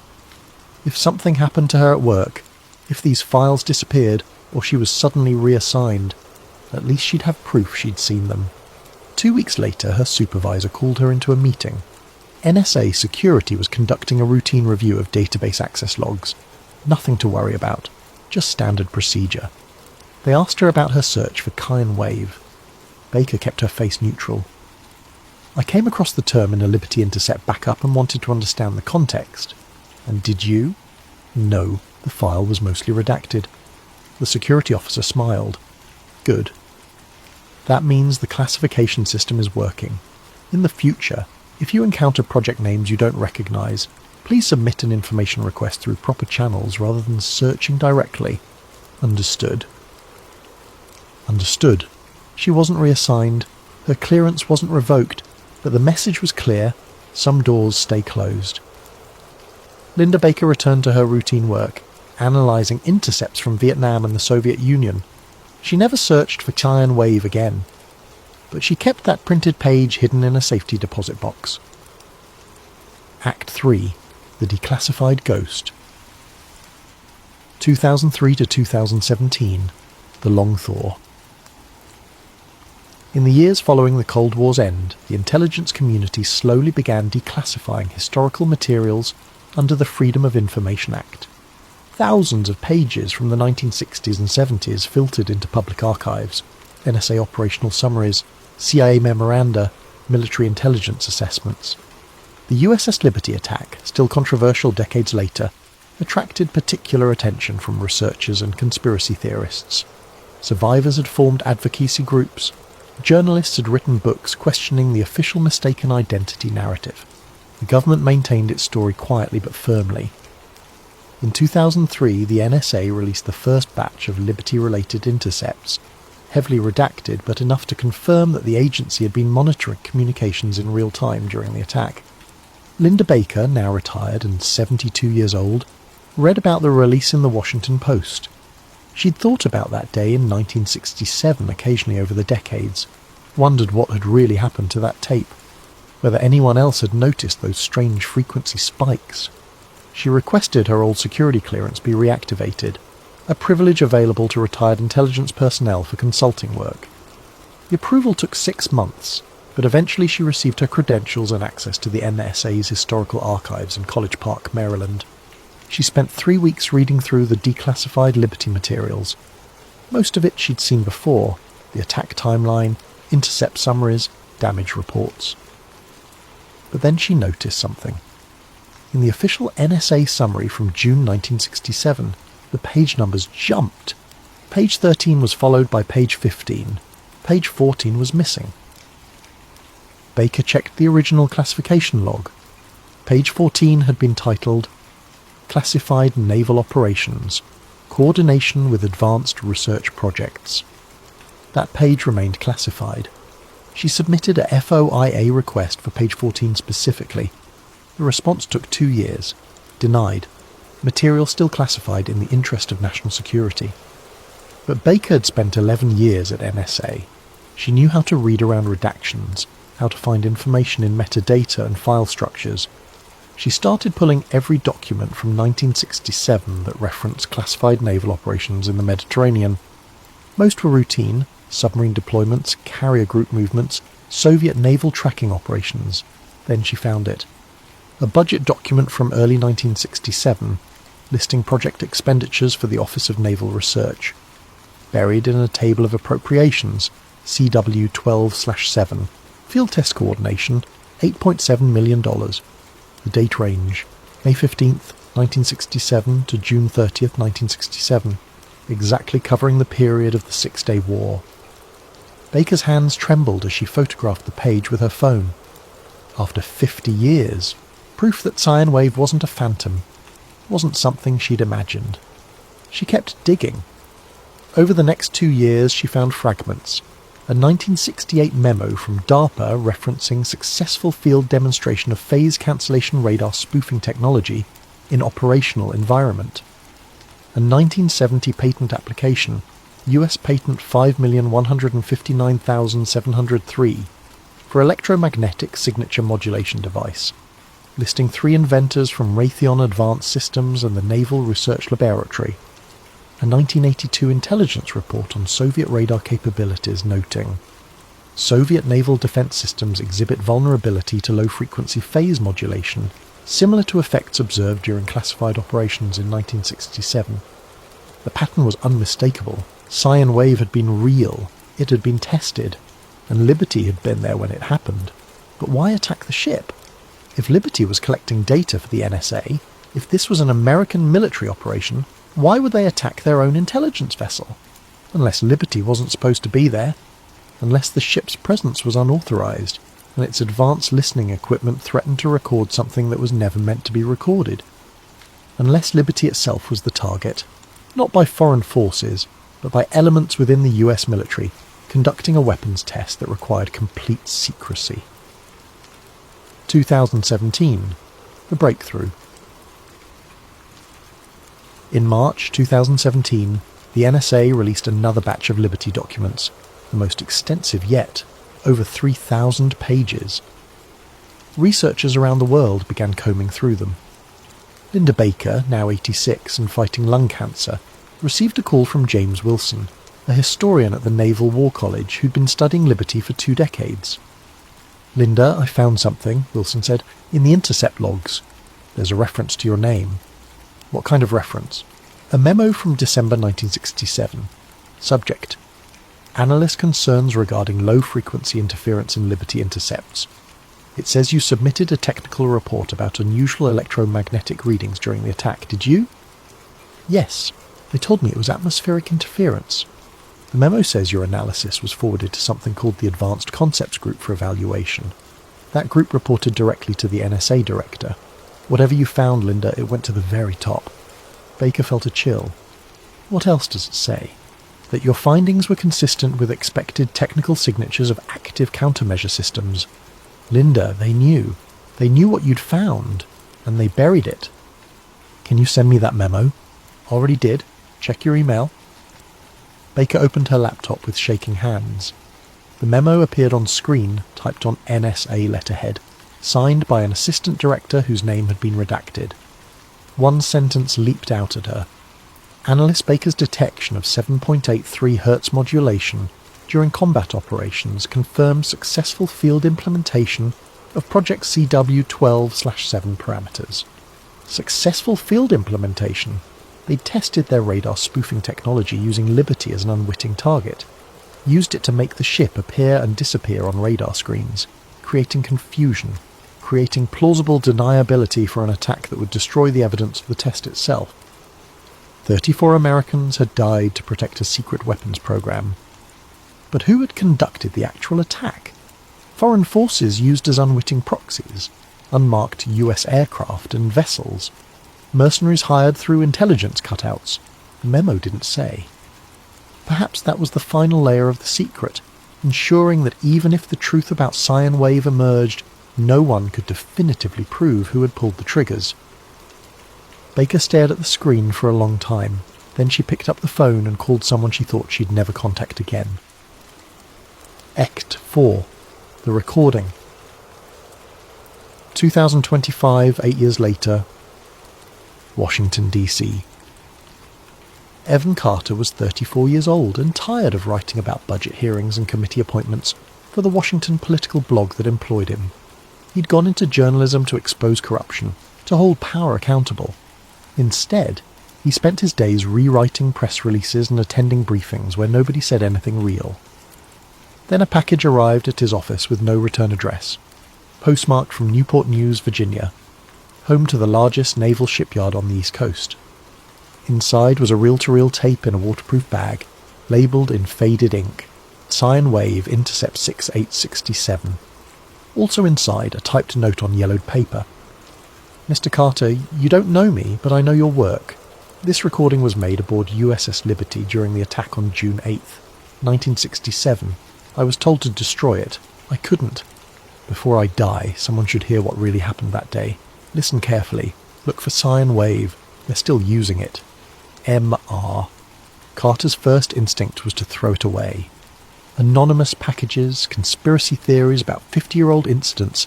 This was exactly the kind of rabbit hole that destroyed journalists' credibility. But curiosity won. He took the tape to an audio restoration specialist in Baltimore who digitized it for $200 and didn't ask questions. That night, Carter sat in his apartment with noise-cancelling headphones and pressed play. For the first minute, nothing but static and distant voices. Then clearer, military radio traffic, terse commands, acknowledgements. Someone was intercepting operational communications in real time. At timestamp 1413, an American voice cut through. "Shadow 7 to Cyan Control. Phase 2 parameters confirmed. Frequency modulation holding at 7.83 Hz. Standing by for sequence initiation." Carter stopped the playback, rewound it, listened again. American voice, American military radio protocol, speaking about a phase sequence moments before the attack began. He kept listening. At 1416, the sound changed. Loud cracks, metallic impacts, screaming. The attack had begun. Through the chaos, another American voice, older, strained. "Cyan Control, this is Liberty Actual. We are under fire. We are a United States vessel. Cease fire! Cease fire!" That voice was familiar. Carter paused the recording and pulled up archival footage of Liberty survivors on YouTube. Commander William McGonigal, the ship's captain, giving testimony before Congress in 1982, the same voice. But according to all historical accounts, McGonigal had been on the bridge, fully exposed, with no radio equipment. He'd communicated through the bridge circuit, which had been destroyed in the first minutes of the attack, so how was he on this recording, speaking on a secure frequency that shouldn't have existed? Carter listened to the entire 75 minutes. The attack unfolded in real time. The aircraft, the torpedo boats, the screams, the chaos. And beneath it all, periodically cutting through, those calm American voices. Maintain visual lock, phase progression nominal, data collection continuing. At timestamp 1528, just before the attacking forces withdrew, one final transmission. Cyan Control to all stations, phase termination in 60 seconds, secure all data collection equipment. Shadow 7, confirm recording status. Recording complete, 73 minutes of continuous sensor data. Phase cancellation maintained throughout engagement. Excellent. Return to station. Operation Cyan Wave is concluded. Then silence. Carter sat in the darkness of his apartment, heart pounding. He just listened to evidence of a classified US military operation targeting one of its own ships. Not mistaken identity, not accidental friendly fire, a test. He needed verification. He needed someone who'd understand the technical implications, someone with intelligence community experience. He thought about that note's warning. They're still using it. Using what? Radar spoofing technology? This Cyan Wave system? Carter spent the next week researching. He found Linda Baker's name in declassified NSA documents about Liberty, one of the analysts who'd reviewed the intercepts. She'd be in her 90s now if she was still alive. A record search found her in Arlington, Virginia, age 94, still alive. He called her number. She answered on the fourth ring. "Mrs. Baker, my name is Evan Carter. I'm a journalist in Washington.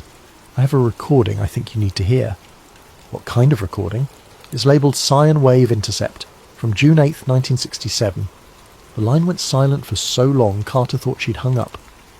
"Come to my house tomorrow," Baker said finally. "Come alone, bring the recording." Arlington, Virginia, the next day. Linda Baker's home was a small ranch house in a quiet neighbourhood, the yard immaculately maintained, American flag on the porch. Carter knocked, and she answered immediately, a tiny woman with sharp eyes and hands gnarled by arthritis. "Mr. Carter, come in." Her living room was neat, military precise, walls covered with framed photographs. A younger Baker in the 1960s professional attire, posed with colleagues outside Fort Meade. Citations for distinguished service. A shadow box with medals. Carter set up his laptop and played the recording. Baker listened with her eyes closed, hands folded in her lap. When McGonagall's voice came through, "Scion Control, this is Liberty Actual," her eyes opened sharply. "That's not possible," she whispered. Carter paused the playback. "What's not possible?" "That voice. That's Commander McGonagall. I heard his testimony before Congress. But he couldn't have been transmitting on that frequency. The bridge communications were destroyed. Unless... Unless what?" Baker stood slowly and walked to a bookshelf. She removed a thick photo album and opened it, revealing not photographs but papers, decades-old documents, carefully preserved in plastic sleeves. "I kept copies," she said. "Things I wasn't supposed to keep. Things I thought might matter someday." She showed Carter the 1967 memo referencing the 7.83 Hz frequency spikes, the budget document listing sine wave funding, the patent application for electromagnetic signature modulation. It was a test, Baker said. They were testing radar spoofing technology, making ships appear and disappear on radar screens by manipulating extremely low-frequency electromagnetic fields. Liberty's sensors were sophisticated enough to detect it, to record it, so they had to eliminate the evidence. By attacking their own ship, by creating a plausible cover story, a regional conflict, mistaken identity, fog of war. The attackers, whoever they actually were, could claim confusion. The US government accepts the explanation to protect its weapons program. 34 dead sailors become classified collateral damage. Carter felt sick. But the recording, McGonagall's voice. How? Two possibilities, Baker said. Either there were two separate communication streams, one real, one for the test control, or the recording itself is partially fabricated. Someone created a comprehensive audio record of the operation for documentation purposes, splicing together real combat recordings with test control transmissions. Who would do that? The NSA, DARPA, the Office of Naval Intelligence. Any agency running a black budget program that needs to document results without creating discoverable evidence. Carter thought about the anonymous note. They're still using it. "Mrs. Baker, if this technology existed in 1967, what would it look like now? 58 years of development?" Baker smiled grimly. "Stealth technology, active radar cancellation, electronic warfare systems that can make fighter jets invisible, ships disappear, missiles appear where they aren't. Every major military on Earth now uses descendants of what they tested that day. Can you prove any of this? Not in a way that would hold up in court, not in a way that would force declassification. The people who ordered it are dead. The paper trail is fragments and redactions. All we have are patterns and implications." Carter gestured at his laptop. "We have this recording." "Do we? Where did it come from? Who sent it? Could be authentic. Could be disinformation designed to surface and be debunked, discrediting everyone who takes it seriously. That's how intelligence agencies protect secrets, not by hiding them, but by surrounding them with so much noise that the truth becomes indistinguishable from paranoia." They sat in silence. "What do I do with this?" Carter asked finally. "What every journalist does. You tell the story. You let people decide what they believe. But understand, if you publish this, you'll be attacked, called a conspiracy theorist. Your credibility will be questioned. Sources will dry up. And if the recording is real, if there really are people still using this technology, they won't be happy that you've exposed it." Carter looked at the old woman across from him, someone who'd kept these secrets for nearly 60 years, waiting for the right moment. "Why didn't you go public, back in 1967 or any time since?" "Because I wasn't brave enough," Baker said simply, "and because I wasn't sure it would matter. The world had moved on. The technology proliferated. What would exposing it accomplish except my own destruction? Then why help me now? Because I'm 94 years old and dying. Because 34 sailors deserve better than being written off as collateral damage in a mistaken identity incident. And because someone sent you that recording for a reason, maybe it's time for the truth. Act 5. The Modern Implication. 3 months later. Evan Carter published his story in The Atlantic. Operation Cyan Wave. New evidence suggests USS Liberty attack was classified US weapons test. The response was immediate and polarised. Survivors of the Liberty attack and their families praised the article. Military historians debated its implications. Intelligence community veterans appeared on news programmes to denounce it as baseless speculation. The Pentagon declined to comment. Carter received death threats. He also received calls from 3 former NSA analysts who claimed they'd seen similar frequency anomalies in other classified operations from the Cold War era. None would go on record. 2 weeks after publication, Carter received a formal letter from the Office of the Director of National Intelligence requesting he turn over the original recording for authentication analysis. He declined through his lawyer, citing source protection. The story faded from the news cycle after a month. Some things are too old, too buried, too protected by institutional inertia to ever fully surface. But Carter kept digging. He found the patent Linda Baker had mentioned, US Patent 5159703. Method and apparatus for electromagnetic signature modulation. Filed in 1970, granted in 1992. The inventors, Richard Kellerman, Raytheon Advanced Systems, David Morse, DARPA Research Division, and Thomas Chen, Naval Research Laboratory. The patent described using extremely low-frequency electromagnetic pulses to create phase cancellation of radar return signals, making objects invisible to radar detection. Commercial application: stealth technology for military aircraft and naval vessels. The patent cited prior research from 1965 to 1967, but didn't name the project. Carter found academic papers from the 1980s and 90s discussing the Schumann resonance, that's 7.83 Hz frequency, and its potential military applications. Theoretical work on using Earth's natural electromagnetic field as a carrier signal for undetectable communications or radar manipulation. He found a 2003 Defense Advanced Research Project's agency request for proposals. Iron field stabilization, active phase defense systems for next-generation electronic warfare. The technology had never stopped developing. Whatever they tested on Liberty in 1967 had evolved into the cutting edge of modern military technology. The secret had been protected not just to avoid accountability for an attack, but to preserve a strategic advantage that was still relevant today. Arlington National Cemetery, November 2025.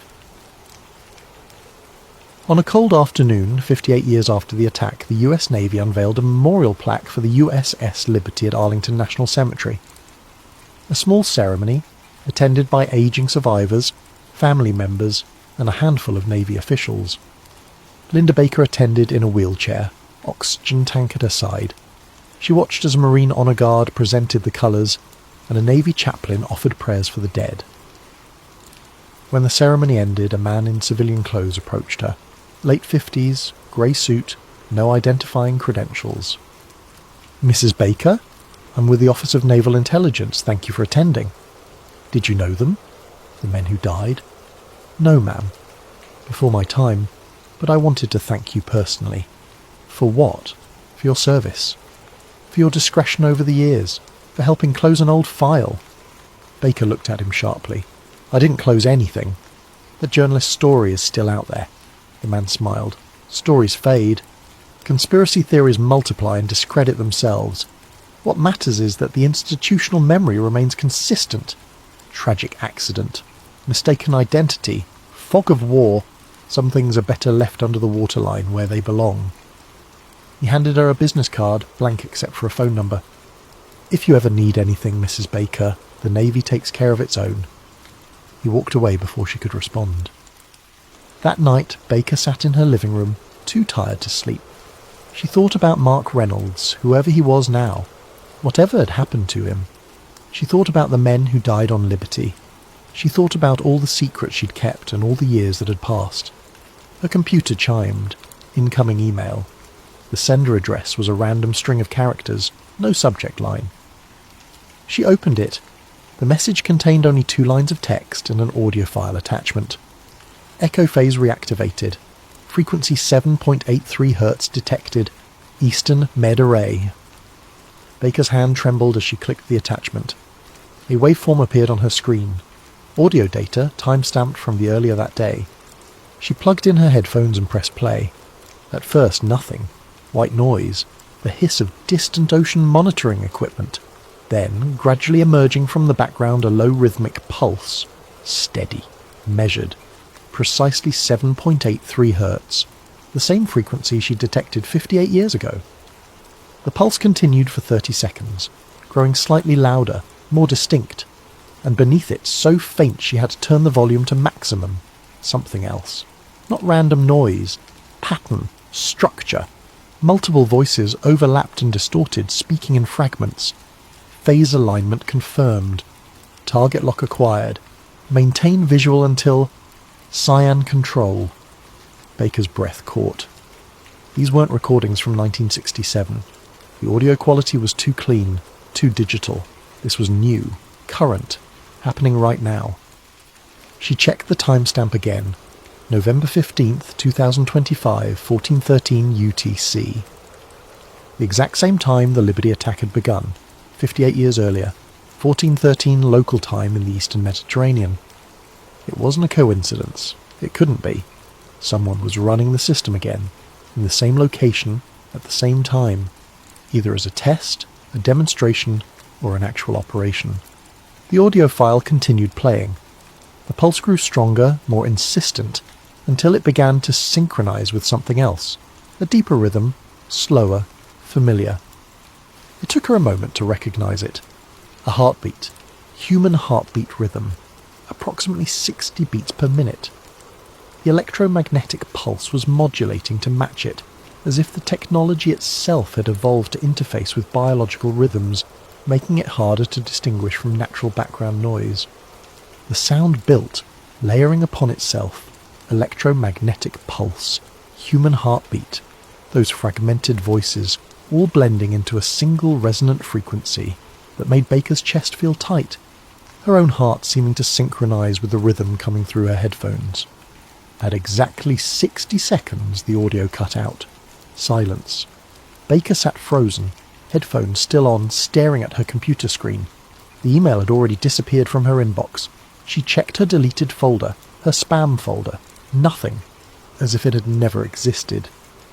But the audio file was still on her desktop, and she tried to open it again. The file was corrupted, 0 bytes, unreadable. Someone had sent her evidence of an active operation and then remotely erased it, leaving her with nothing but memory and the knowledge that after 58 years, Cyan Wave wasn't history.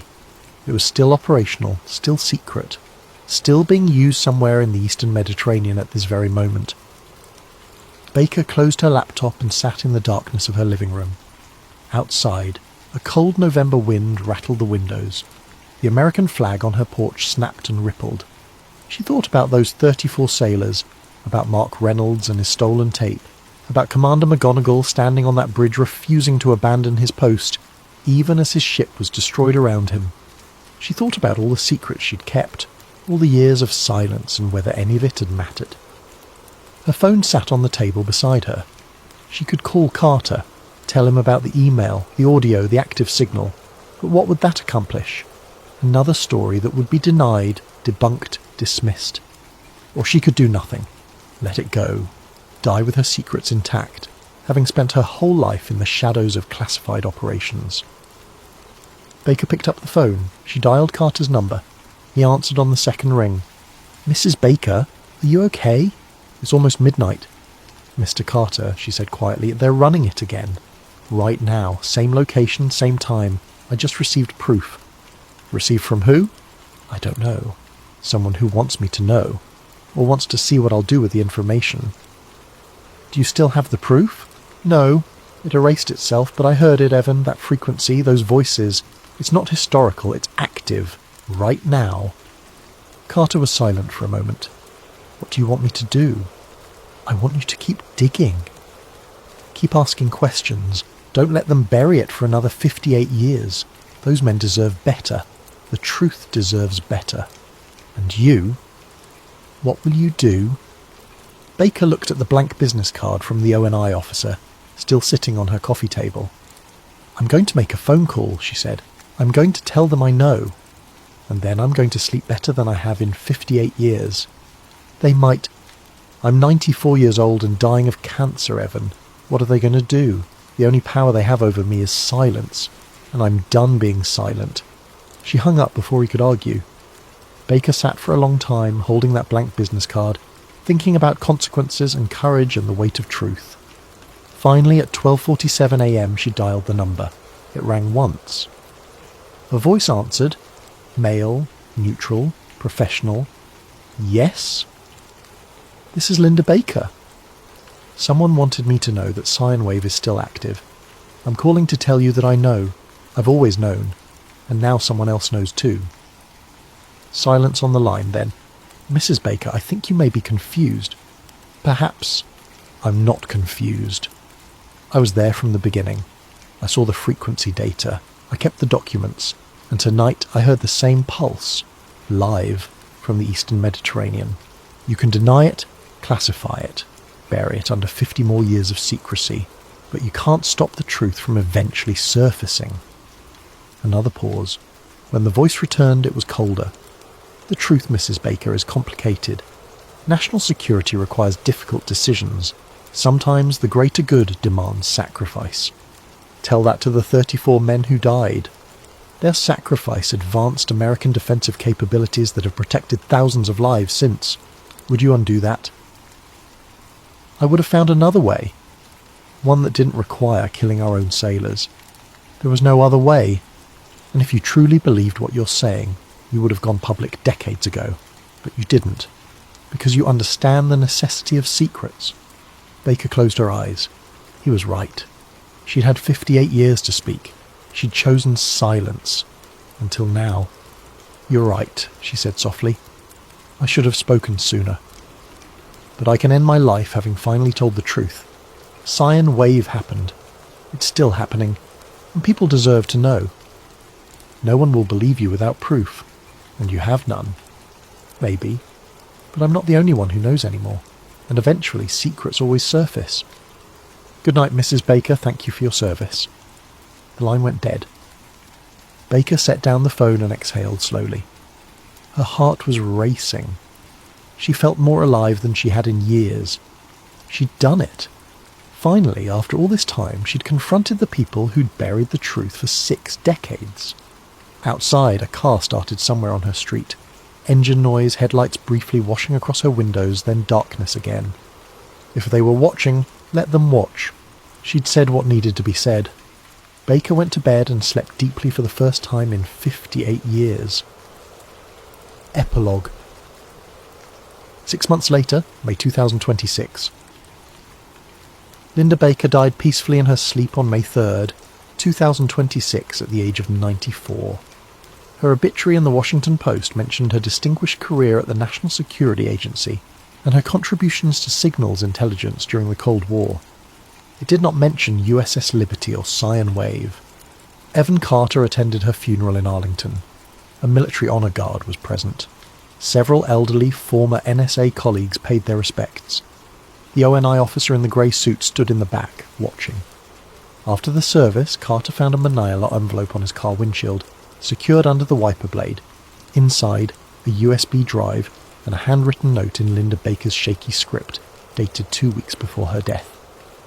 Mr. Carter, if you're reading this, I'm gone. Enclosed is everything I kept over the years. Documents, audio files, analysis. Use your judgment. Some truths are worth the cost, some aren't. You'll have to decide. But decide honestly. Don't let fear make the choice for you. Those sailors died for a secret. Make sure their deaths meant something. LB. Carter plugged the USB drive into his laptop that night. Hundreds of files. Scanned documents from the 1960s and 70s. audio recordings, technical analyses, Linda Baker's complete archive of everything she'd learned about Operation Cyan Wave. At the bottom of the directory, one video file for Evan.mp4. He clicked it. Linda Baker appeared on screen, sitting in her living room, clearly unwell but sharp-eyed. The timestamp showed it had been recorded 3 days before her death. "Hello, Evan," she said. "If you're watching this, I kept my promise to myself. I died, having told the truth. Everything on this drive is real. Cyan Wave existed. It was tested on Liberty. 34 men died to protect it, and it's still being used today. You have a choice now. Publish this and face the consequences, or put it away and let the secret stay buried. I can't tell you what to do. But I can tell you this. Those sailors didn't have a choice. They were sacrificed by people who saw them as expendable. The least we owe them is the truth. Whatever you decide, thank you. Thank you for listening. Thank you for caring. And thank you for giving an old woman the courage to finally do the right thing." She smiled sadly. "Good luck, Evan. The truth is a heavy burden, but it's the only thing worth carrying." The video ended. Carter sat in silence, the weight of decision pressing down on him. Outside, Washington, D.C. hummed with the machinery of government, agencies and institutions and classified programs operating in shadows, protecting secrets that might be vital or might be criminal. He thought about Linda Baker, about Mark Reynolds, about Commander McGonagall and 34 sailors who died in the Mediterranean. He thought about truth and consequences, about secrecy and accountability. Then he opened a new document and began to write. The title appeared, Operation Cyan Wave, The Complete Story. Whether he would publish it, whether the world would ever read it, whether the truth would be more than fragments and implications, that remained uncertain. But at least now someone knew, someone had listened, someone was carrying the burden forward, and somewhere in the eastern Mediterranean, at precisely 14:13 local time, a low-frequency pulse cycled through the electromagnetic spectrum at 7.83 Hz, detected by satellites and monitoring stations, part of a system that had never stopped evolving, never stopped operating, never stopped echoing across the decades since that June afternoon in 1967. The sound built, layered with meaning and memory. It matched a human heartbeat. It faded into silence, and the world moved on, carrying its secrets, waiting for the day when truth would surface, not as conspiracy but as history, when those 34 sailors would receive something more than a memorial plaque, waiting for the echoes to finally be heard,